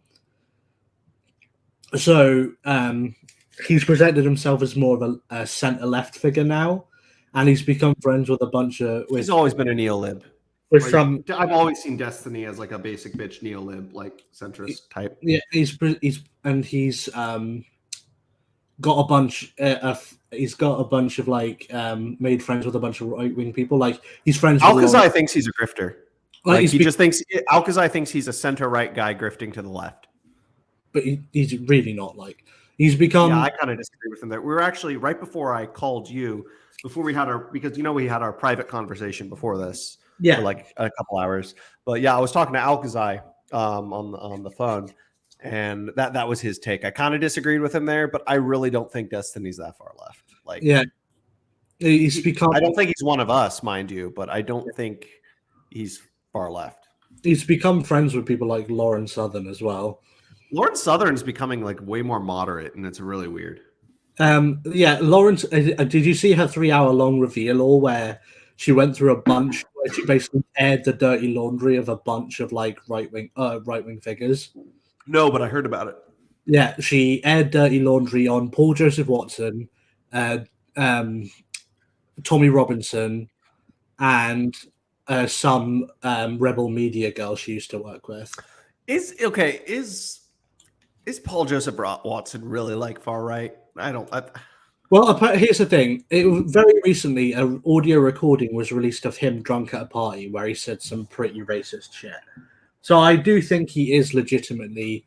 I don't think he's as far right as he's presented by the left. I do think he considers himself pretty firmly a conservative. Yeah, yeah. He used to be a libertarian, didn't he? Yeah, I'm pretty sure he considers himself pretty firmly a tradcon. And but now he's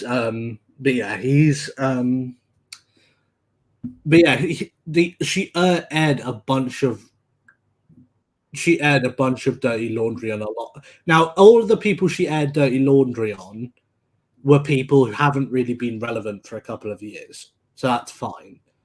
But apart from Paul Joseph Watson, who's still going strong, but it was people like Tommy Robinson, people or old associates from Rebel Media, like people who haven't really been on the scene for a couple of years. So it was mostly fine. Yeah, she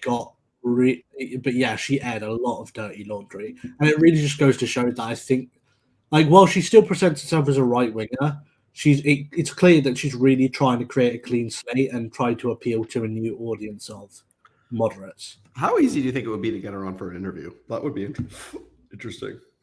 I would just say contact her and hope for the best, because I don't know.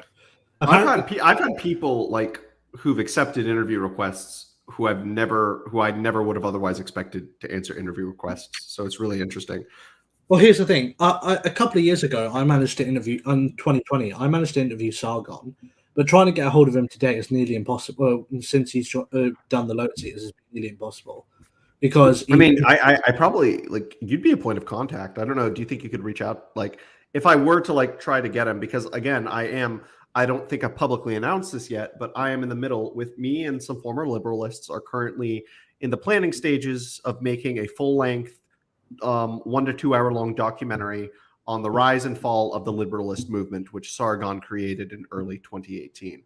I'm actually currently trying to see if I can get him for an interview to take clips from that. Well, I'd be posting the full interview on my channel too, but then also taking some clips from that and putting it into the documentary. It's a big collaborative effort that we're going to be putting on my channel. But he, and then, is it Daniel Lang? Daniel Lane?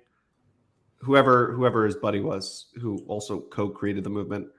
And then also other Callum. That's what I'm saying. You should contact Callum on Twitter. He's his secretary. Secretary of Akkad, yeah. Yeah, the secretary of Akkad. You should contact, if you want to talk to Sargon, you should contact him because he keeps his schedule. Okay. I'm pretty sure. Like, does Secretary of Akkad follow you? He might. I don't think so. Check his Twitter. Check his Twitter because I've messaged him before, but he never got back to me. I was asking because I was in the planning stages of making a video, and I asked if Sargon could if he could ask Sargon to like loan like a voice to do the part for, because it was like a very like deep dive into philosophy, and I wanted to have different people like voice different parts of a philosopher, just like quotes. I asked him to do the John Stuart Mill part, but I never heard back from him. But no, I don't think Callum follows me. No, he doesn't. Shane, because I don't know if I have DMs open to him because we follow each other, or just because he has his DMs open. I feel like it would be easier. Like if I'm making a documentary on the history of the liberalist movement, it probably wouldn't be too hard just given the context of why I'd be reaching out to him. Just saying, if you can DM him via Twitter, then I would suggest doing so. Okay, we're still in the planning stages, so I don't want to plan anything out just yet. But I mean, I am growing as a content creator, and we were talking again beforehand about I'm getting close to 1,000 subscribers, and you said it's only uphill from there. So I don't know how well my presence is known among other people in our sphere, but I know I'm pretty sure Academic Agent at least knows who I am, but he's kind of like too big for me to. I could probably get on Cigar Stream if I cared to, but I'm just kind of busy. I probably couldn't get on Cigar Stream. Like You couldn't, or I couldn't. I couldn't because I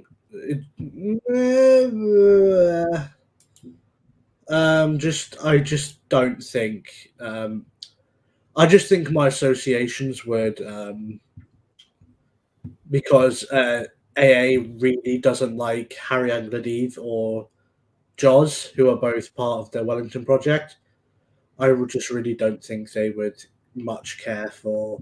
I don't think he would much care for my presence, especially how critical AA has become of libertarians over the past year. Does he still believe in libertarian economics? I thought he did. He believes in Austrian economics, but I don't think that he doesn't. That's good enough for me. He believes in Austrian economics, but he describes himself as a postmodern traditionalist. A postmodern traditional. Okay, that's interesting. Oh shit! Hassan Piker is trending on Twitter. Everyone's talking about how Sam Hyde wants to beat the shit out of Hassan. Oh yeah. Yeah, but yeah, the Wellington project though. How's that even going? Like, is it? Do you even think it's going to take off? It's growing, but it's obviously because our online presence, like any new online presence, it's growing slowly at first. Mm-hmm. I see what you mean. It was the same way with the liberalists, but with the liberalists, we just ended up having a civil war and then splitting into two, and then the group that I split with split into two also, and then just dissolved. Like, I think it's still technically a registered nonprofit, but nobody does shit with it anymore. Yeah, it's like didn't Sargon have a Twitter account called War Plan Purple for a while? I think so, yeah. But I don't think they do anything with that anymore either. It's just a lot of that like sort of 2018, 2019 era stuff is just kind of gone now. It's not really anyone's fault. It's just that the zeitgeist has moved on. Yeah, that's true. Yeah, wait, are you blocked by sorry? Oh no, Hassan. Are you blocked by Hassan? No, this is Stone Toss. Oh, Stone. Okay. Yeah, no, it was ladies and gentlemen, whoever's watching. He sent me a tweet. It was Hassan blocking Stone Toss. You can run, but you can't hide. God, no, I literally think I'm not going to use this terminology. Okay, I'm not gonna use this particular terminology, but I just think Hassan is just an evil human being, and I don't use that term loosely. Like, I actually think he is an evil human being.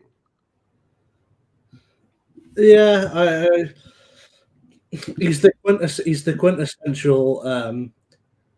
He's the quintessential like socialist until. And I don't think I think socialists can be good people. Like, I have friends who are legitimate socialists or social democrats, Bernie Sanders supporters. They are at heart good people. They are, like, a lot of them are good Christians. Some are atheists, but some are better Christians than actual Christians that I know. But they again, decent people. But the thing is, like, Hassan is just not a good person. Like, okay, you can politically disagree with somebody like Dan Crenshaw. I sure as hell disagree with Dan Crenshaw on foreign policy. But what was it Hassan said? He said something about like a brave Mujahideen, like Taliban soldier fucked his eye and good for him. Like America deserved 9/11. It's like, that's just fucking, just shut the fuck up, Hassan. I am surprised that he did not get kicked off the internet for that, because you have so many leftists who legitimately do hate the West, who legitimately do hate the United States. They hate themselves, essentially. They hate their own identity. I don't mean that in a racial way. I mean that in a national way. I mean that in an ideological way. They just fucking hate their people, and it's infuriating. Okay, here's the question. Here's the big question. Do you think Sean Head is just a grifter, or do you think she is a legitimate, like, she has developed in recent years a legitimate, like, sort of left-wing political position? See, I'm confused with it. I'm confused by this. I don't think Sean Head is a bad person. I don't think she's nefarious. She's definitely grifting to the left, but I wouldn't call her necessarily a grifter. I'd say she's not a journalist by any means. I would say, number one, she's not informed on a lot of issues, but at the same time, she's kind of doing what Tim Pool is doing. And Tim Pool, the difference between them is Tim Pool is a legitimate journalist who is respected. What's interesting is, even by left-wing journalists, he's kind of like a forbidden fruit to touch because of how much he had helped the left in the past, especially because he was the leading journalist during the Occupy movement. Like, that's really what got him big. And again, Tim Pool's not a grifter, but he does pander. I think Sean Head definitely panders to the other side as well. I think she's probably a socialist, but she's not like a super far left socialist. She's like the closest you could be to being a socialist without being far left, if that makes sense. She's like slightly to the right of AOC. Like, she's as far to the right as you can possibly be without transitioning out of socialism and into social democracy. Yeah, so she's like on the edge of socialism and social democracy. Yeah, effectively. So like kind of like where AOC is, but maybe a little to the right. Yeah. She's and she has a lot of and apparently she's dating a what are they called? A distributist, which is basically just Catholic communists. Dude, I guarantee. I mean, Sean Head, I'm pretty sure she is Catholic. Well, yeah, that's what I'm saying. I actually think maybe that's why she broke up with Skeptic. I think I know Greg was a hardcore atheist, but Shu was a Roman Catholic. I think before at least a lapsed one, but I think what's stopping her is because distributism is seen as a right-wing ideology. But I actually think before the end of her career, she will identify as a distributist, because distributism is basically just Catholic theologically justified communism. No, I'd say socialism, not communism, because communism is officially condemned by the Vatican. Yeah. If basically Catholic theology justified socialism, and it's Chesterton. Chesterton came up with the idea, pretty much, or popularized it. I don't came up. Was Tolkien a distributist? I'm pretty sure, like at least from reading some of his letters, he seems kind of distributisty. No, believe it or not, I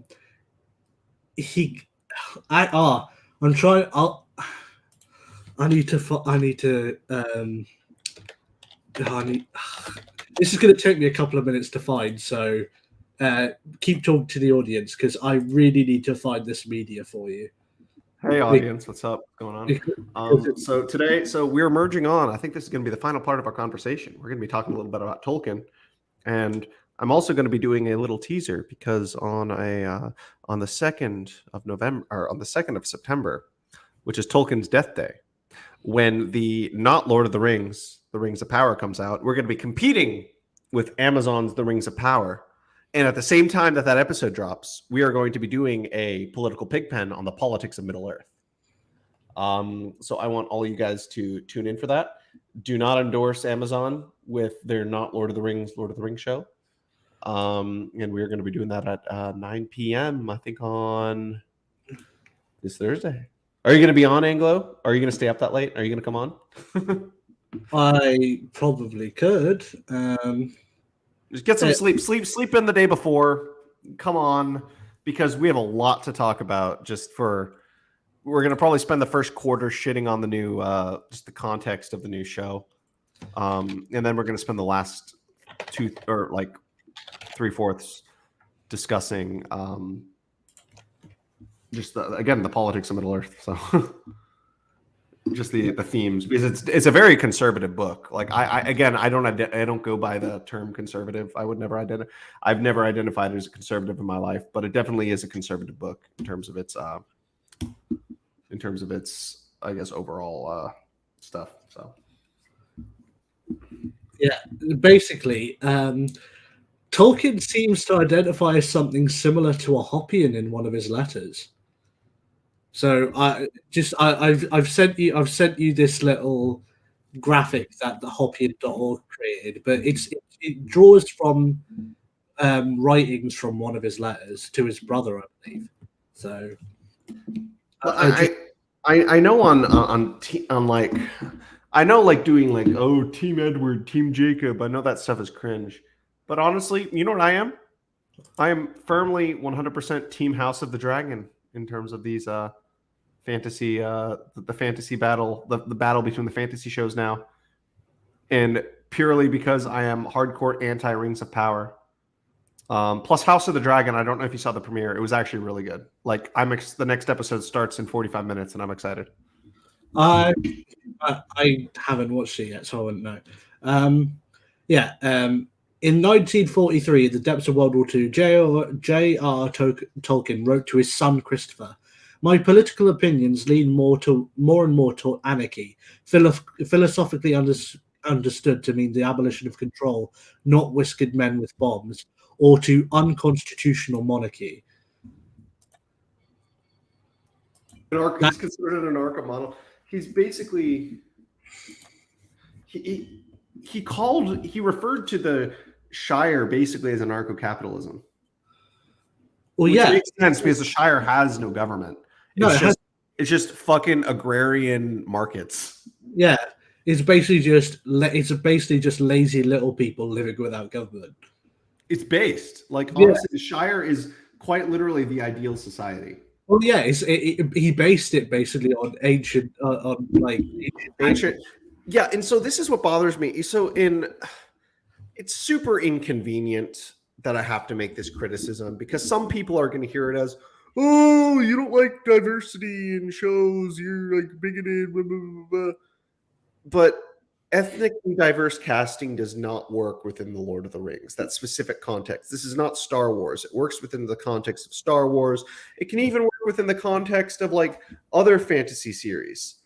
But like it just does not work within the context of the Lord of the Rings specifically because it is supposed to be a pre-flood, prehistoric Anglo-Saxon England. Yeah, it's based on a mixture of Anglo-Saxon, Celtic, and Nordic culture. Exactly, with some Germanic mixed in there. But yeah, the culture. Those are the cultures that are represented in Middle Earth. There are cultures which are meant to be allegories for like the Middle East and Africa. And you have the Eastern, but specifically Middle Earth is supposed to be northwestern England, or not England, northwestern Europe. Yeah, there's like I said, the people of the East is meant to be people from the Middle East, and the people from the South are meant to. The Easterlings are the Turks, I believe, or either the Arabs or the Turks, or a mix. And the people and the men from the South are effectively meant to be Northern Africans. Yeah. I think explicitly like the Moors. Yeah, and it's like these are the people. Even though the map's slightly different, apparently he designed the map so you could overlay the map of Middle Earth with the map of like with the map of Western Europe, and you could get a pretty accurate picture of where people were walking. Like apparently the Shire, like apparently Hobbiton is meant to be like in the East Midlands of England. Is it? I thought it was supposed to be like no. It was supposed to be. Was it West England or was it Wales? Because the West England, I think. Because what's interesting is they don't have West England accents though, because you know how West England accents are like, are like the only England or are the only accents that actually pronounce R like an R. Yeah. Like we sort of West England sort of talks like this. No, that to be fair, the West, what is called the West Country, is more the Southwest. It's more like near Bristol. Yeah, it's the Southwest. It's that. It's like they talk like Hagrid from Harry Potter, basically. It's like Bristol and Somerset and Cornwall and places like that. Mm-hmm, mm-hmm. But yeah, it's meant to be in the West Midlands, the Shire, and like Western Europe is basically just can be over a map of Western Europe can be overlapped with a map of Middle Earth, and you can basically get a pretty accurate picture of where in Europe the journey of the Fellowship took them. Like there was a lot like through France and through like Belgium and Germany, and like Mordor was meant to be in like sort of Switzerland area, stuff like that. Mordor in Switzerland. No, that was Rohan before. No, Rohan was Switzerland before they convinced Theoden to join the war effort. Yeah, that's pretty much the long and short of it. Tolkien himself was, I guess you could describe it as a mixture of an anarcho-capitalist and a absolute monarchist. So and a traditional, because you know what? I mean, I know he was a Catholic, but he sympathized with a lot of like Anglo-Catholic literature. I know, like, you know what his favorite poem was, right? What's that? What the Thunder Said.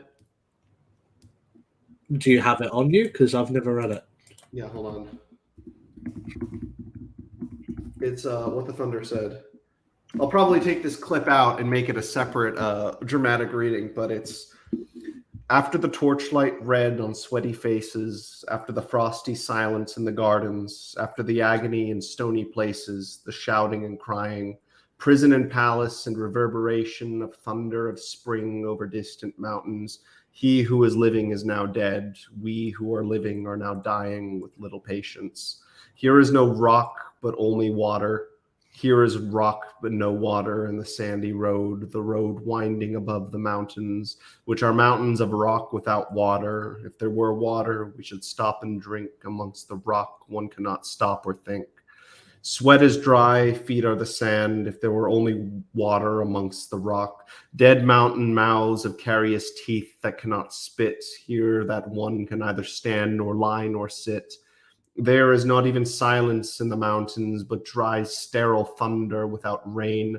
There is not even solitude in the mountains, but red, sullen faces of sneer and snarl. From doors of mud-racked houses, if there is water and no rock, if there were rock and also water, and water, a spring, a pool among the rock. If there were only sound of water only, not the cicada and dry grass singing, but sound of water over a rock, where the hermit thrush sings the pine trees, drip, drop, but there is no water. Following towers, Jerusalem, Athens, Alexandria, Vienna, London, unreal city.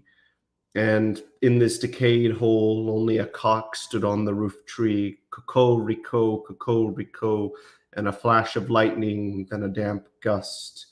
Da-ta-ta, what have we given, my friend, blood shaking my heart?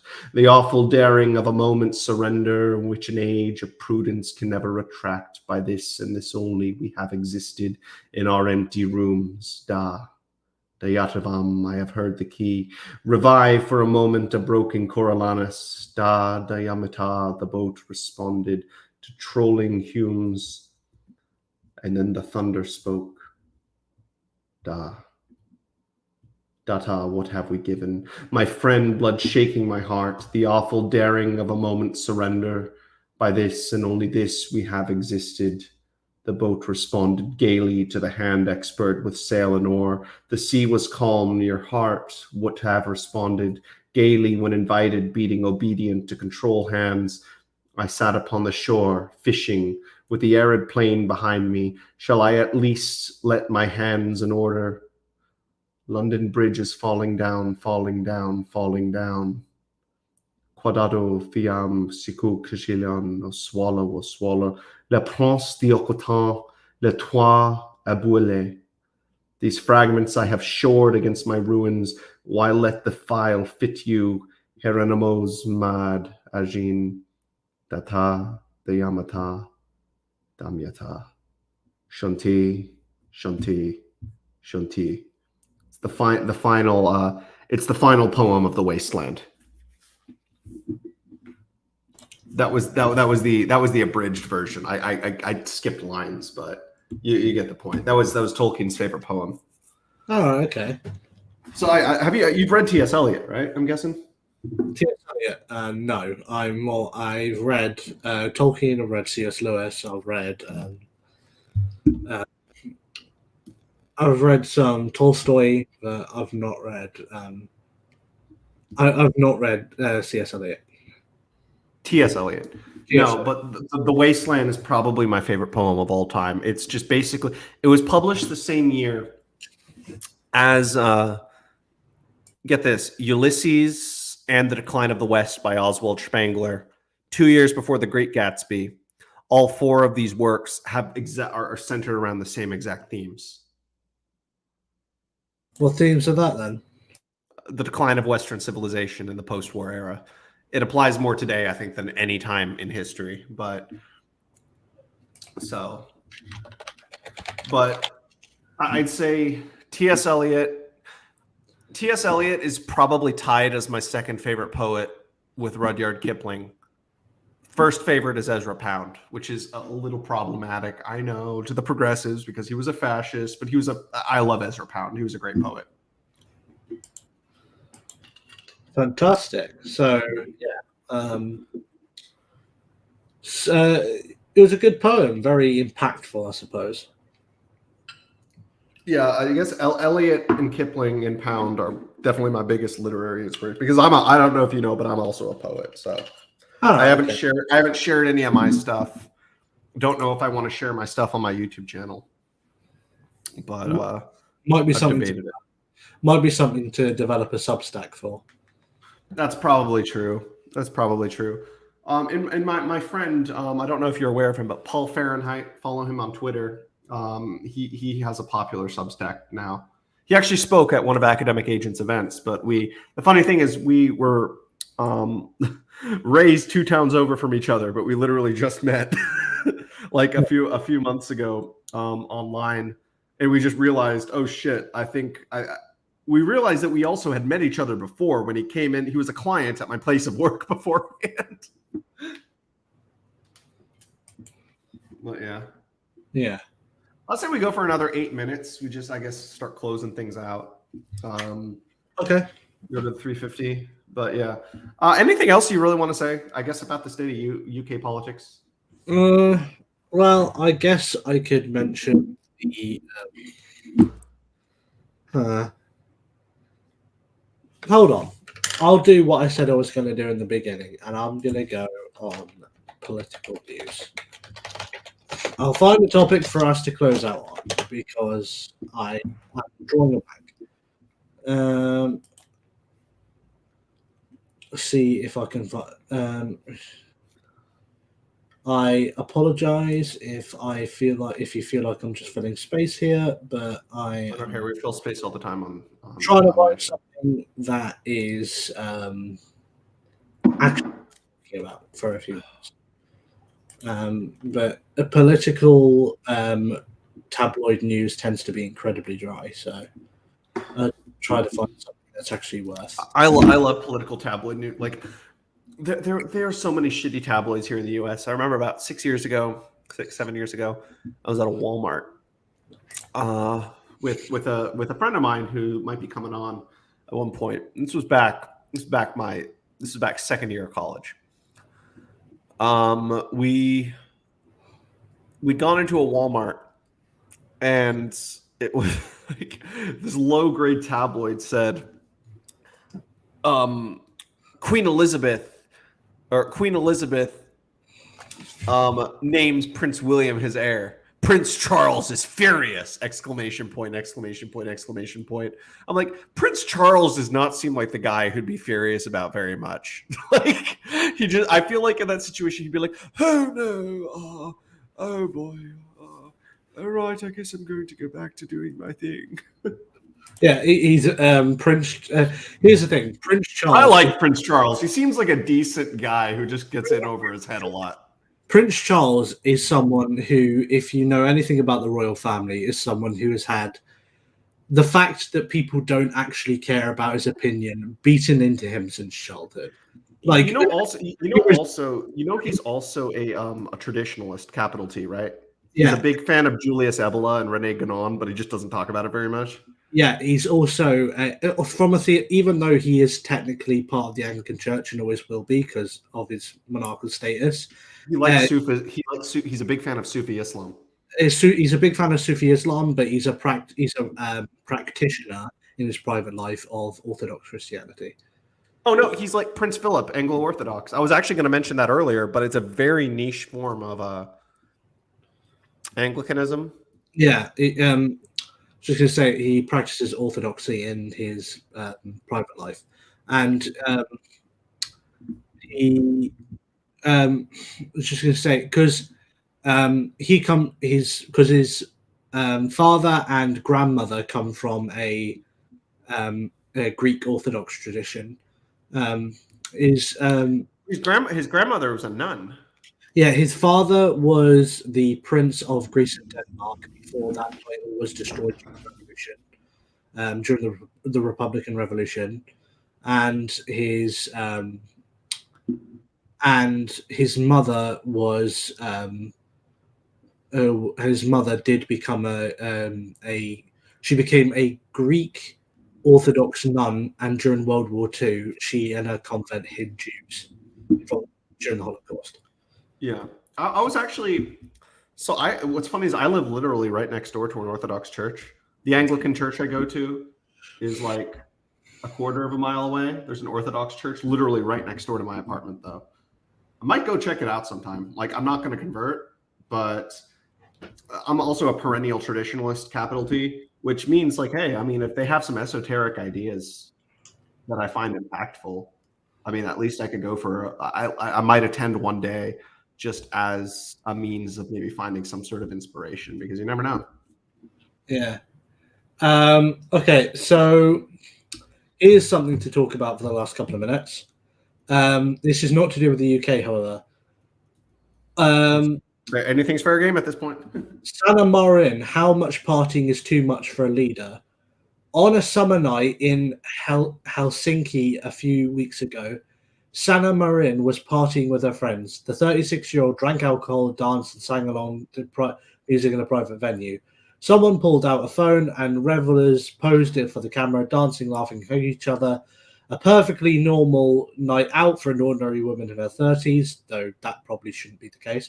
But as a prime minister, unless she's with her husband, of course. But consider me old-fashioned. But as the prime minister of Finland, Miss Marin is no ordinary woman. Footage of the party leaked on social media, leading to a national, then international outcry, and ending in the prime minister being forced by political pressure to take a drug test, which came back negative.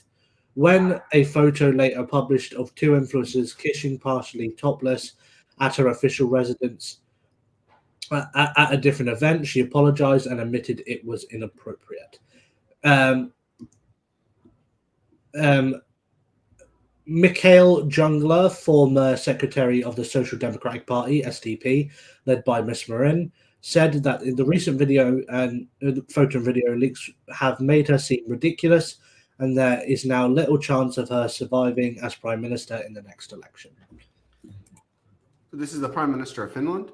Yeah, a prime minister of Finland, head of the Social Democratic Party. She's a woman, and she went on a night out and made herself look like a bit of a tart, like a bit of a drunken tart, and now people think she's a millennial, right? Yeah, she's 36. Yeah, she's made herself look like a bit of a tart, and now people want her gone as prime minister, effectively. I mean, nobody likes I mean, you have some guys who do, but like not as marriage material or prime minister material. I'm very much of the opinion. I'm very much of the opinion that once you become a public leader, that kind of life is over, and you should fully expect to have. Okay, it's like, hey, say what you want to about Jacinda Ardern or Arden, whatever, however you pronounce it, but at least she's a prude. Yeah, I'm very much of the opinion that you should be prepared for you and your immediate family to act with professionalism, literally 24/7 when you become a public leader. See, I don't know. If I ever went into politics, it would be for like, I don't know, maybe a 2-term congressman. I don't even think I'm going to do that. But like, if I was considering it at one point, but I'm like, in this day and age, there's so much stuff on the internet. Someone could easily dig up something, take something out of context, or or you'll find somebody who didn't like me in high school who will like go to the media and say something like, "Oh, you said something stupid," or "Oh yeah, you got super drunk and got like alcohol poisoning at a party in college when you were like a 20-year-old dumbass," and then like ruins electoral chances. I'm not dealing with that. I'd rather be a kingmaker than a king. Oh yeah, well, here's the thing. I'm very much of the opinion that once you get involved in online politics, you pretty much have given up any chance of being in real politics. Again, I'm fine with that. I'd rather be a kingmaker than a king. Yeah, and I'm not saying this is like disparaging to anyone who is in online politics, but I just think real world politics is far too Machiavellian for any kind of like truly like 100% unfiltered representation of opinion to ever be acceptable. Absolutely. I'd rather be a behind the scenes person anyway. Like who do you think really had more power over American foreign policy in the end of the day? Do you think it was Richard Nixon or Henry Kissinger? Probably Kissinger. I would rather be a Kissinger than a Nixon. Yeah. Also, the Kissingers. Well, here's the thing. Kissinger probably has scandals towards the end of his career, but at the height of his career, the Kissinger types are not the ones who end up having scandals. I mean, he's a war criminal, but he's like the least bad war criminal. but that's what I'm saying, though. I'm saying he tends to have, like, it's only in retrospect that scandals come out against his name. It's never in the heat of the moment, like with Nixon. Oh yeah, no, it's always the person in charge who get. Oh, by the way, I want to end by saying, do you know who it was who was actually responsible for Watergate? I forget if you were on the Discord call and we were talking about this, but do you know who actually like oversaw Watergate but got off scot-free and eventually became president later? Was it Carter? George H.W. Bush. Fuck me. He was the head of the RNC back it was like 70 through 74 maybe, before he became head of the CIA and before he was vice president. One of my he was head of the RNC and he literally did Watergate. Yeah, one of my favorite movie bits of all time is the Watergate scandal scene in Forrest Gump, where it's Forrest Gump. Yes, reveals the Watergate scandal because there are some people in the room across from me. They have flashlights and they keep me up. They keep me awake. Yeah, and it's just like they get discovered because Forrest Gump can't sleep. That's funny. No, Forrest Gump. That's Forrest Gump was wholesome Chungus. That's like a great family. That's like one of my favorite family movies. Yeah, and it's just I just love the fact that Forrest Gump is like he is like he's like the man behind nearly every like culturally significant moment from like that was the whole point. It was supposed to be like you don't necessarily have to be the smartest or the brightest guy in order to make an impact. You just go with the flow sometimes. Yeah, he like every culturally significant moment for about 35 years, he's the man behind it. It's like to the point where it's actually like I actually really enjoy that movie. It's definitely one of my favorite family movies. Yeah. Anyway, should we wrap up or I'd say so. Well, any final statements, final thoughts on this? We've gone a little longer. I had fun though. I had fun. I'd like to do this more often with you, at least during daytime when we're available. Yeah. Not Okay. like an official podcast or anything, because I don't have. I already have enough commitments, but just like something like maybe, I don't know, every other week, whenever we're both available at the same time. I'd like to do some. So, thank you very much for having me on. You can find me at Paleo-Angloism on YouTube and at Paleo-Angloism on Twitter. I post streams. I try to do at least once a week, preferably twice a week. And I'm rearranging my 12-hour charity live stream for the next couple of weeks. Be sure to tune in. I'm going to be on that, ladies and gentlemen. Yeah, and we're going to we're raising for Cancer Research UK, and I talk about the basically politics of the day, and I do occasionally post videos, though that's now my secondary content type, as it just takes too much time out of my day, and I have become increasingly busy IRL, so I can't really commit to it much anymore. But yeah, thank you very much for having me on, Politicrat, and I hope to be back on soon. Thank you very much. Absolutely. Thank you, everybody. Be sure to like and subscribe to me. Also, Paleo-Angloism, like he said, he has his channel. But yeah, support me, support him. Again, we will be having a political pig pen. I think it's this Thursday or Friday, whenever the fucking 2nd of the month is. I might be having a midnight stream on the 31st as well, as the 2-year anniversary of our first midnight stream with the usual suspects coming on. But again, Politics of Middle Earth, September 2nd. Don't tune into the Rings of Power bullshit. Tune into the Politics of Middle Earth. Paleo-Angloism might be on. Again, like, subscribe. I've said that already. On that note, goodbye, everybody. Thank you for coming on, Paleo. Thank you very much.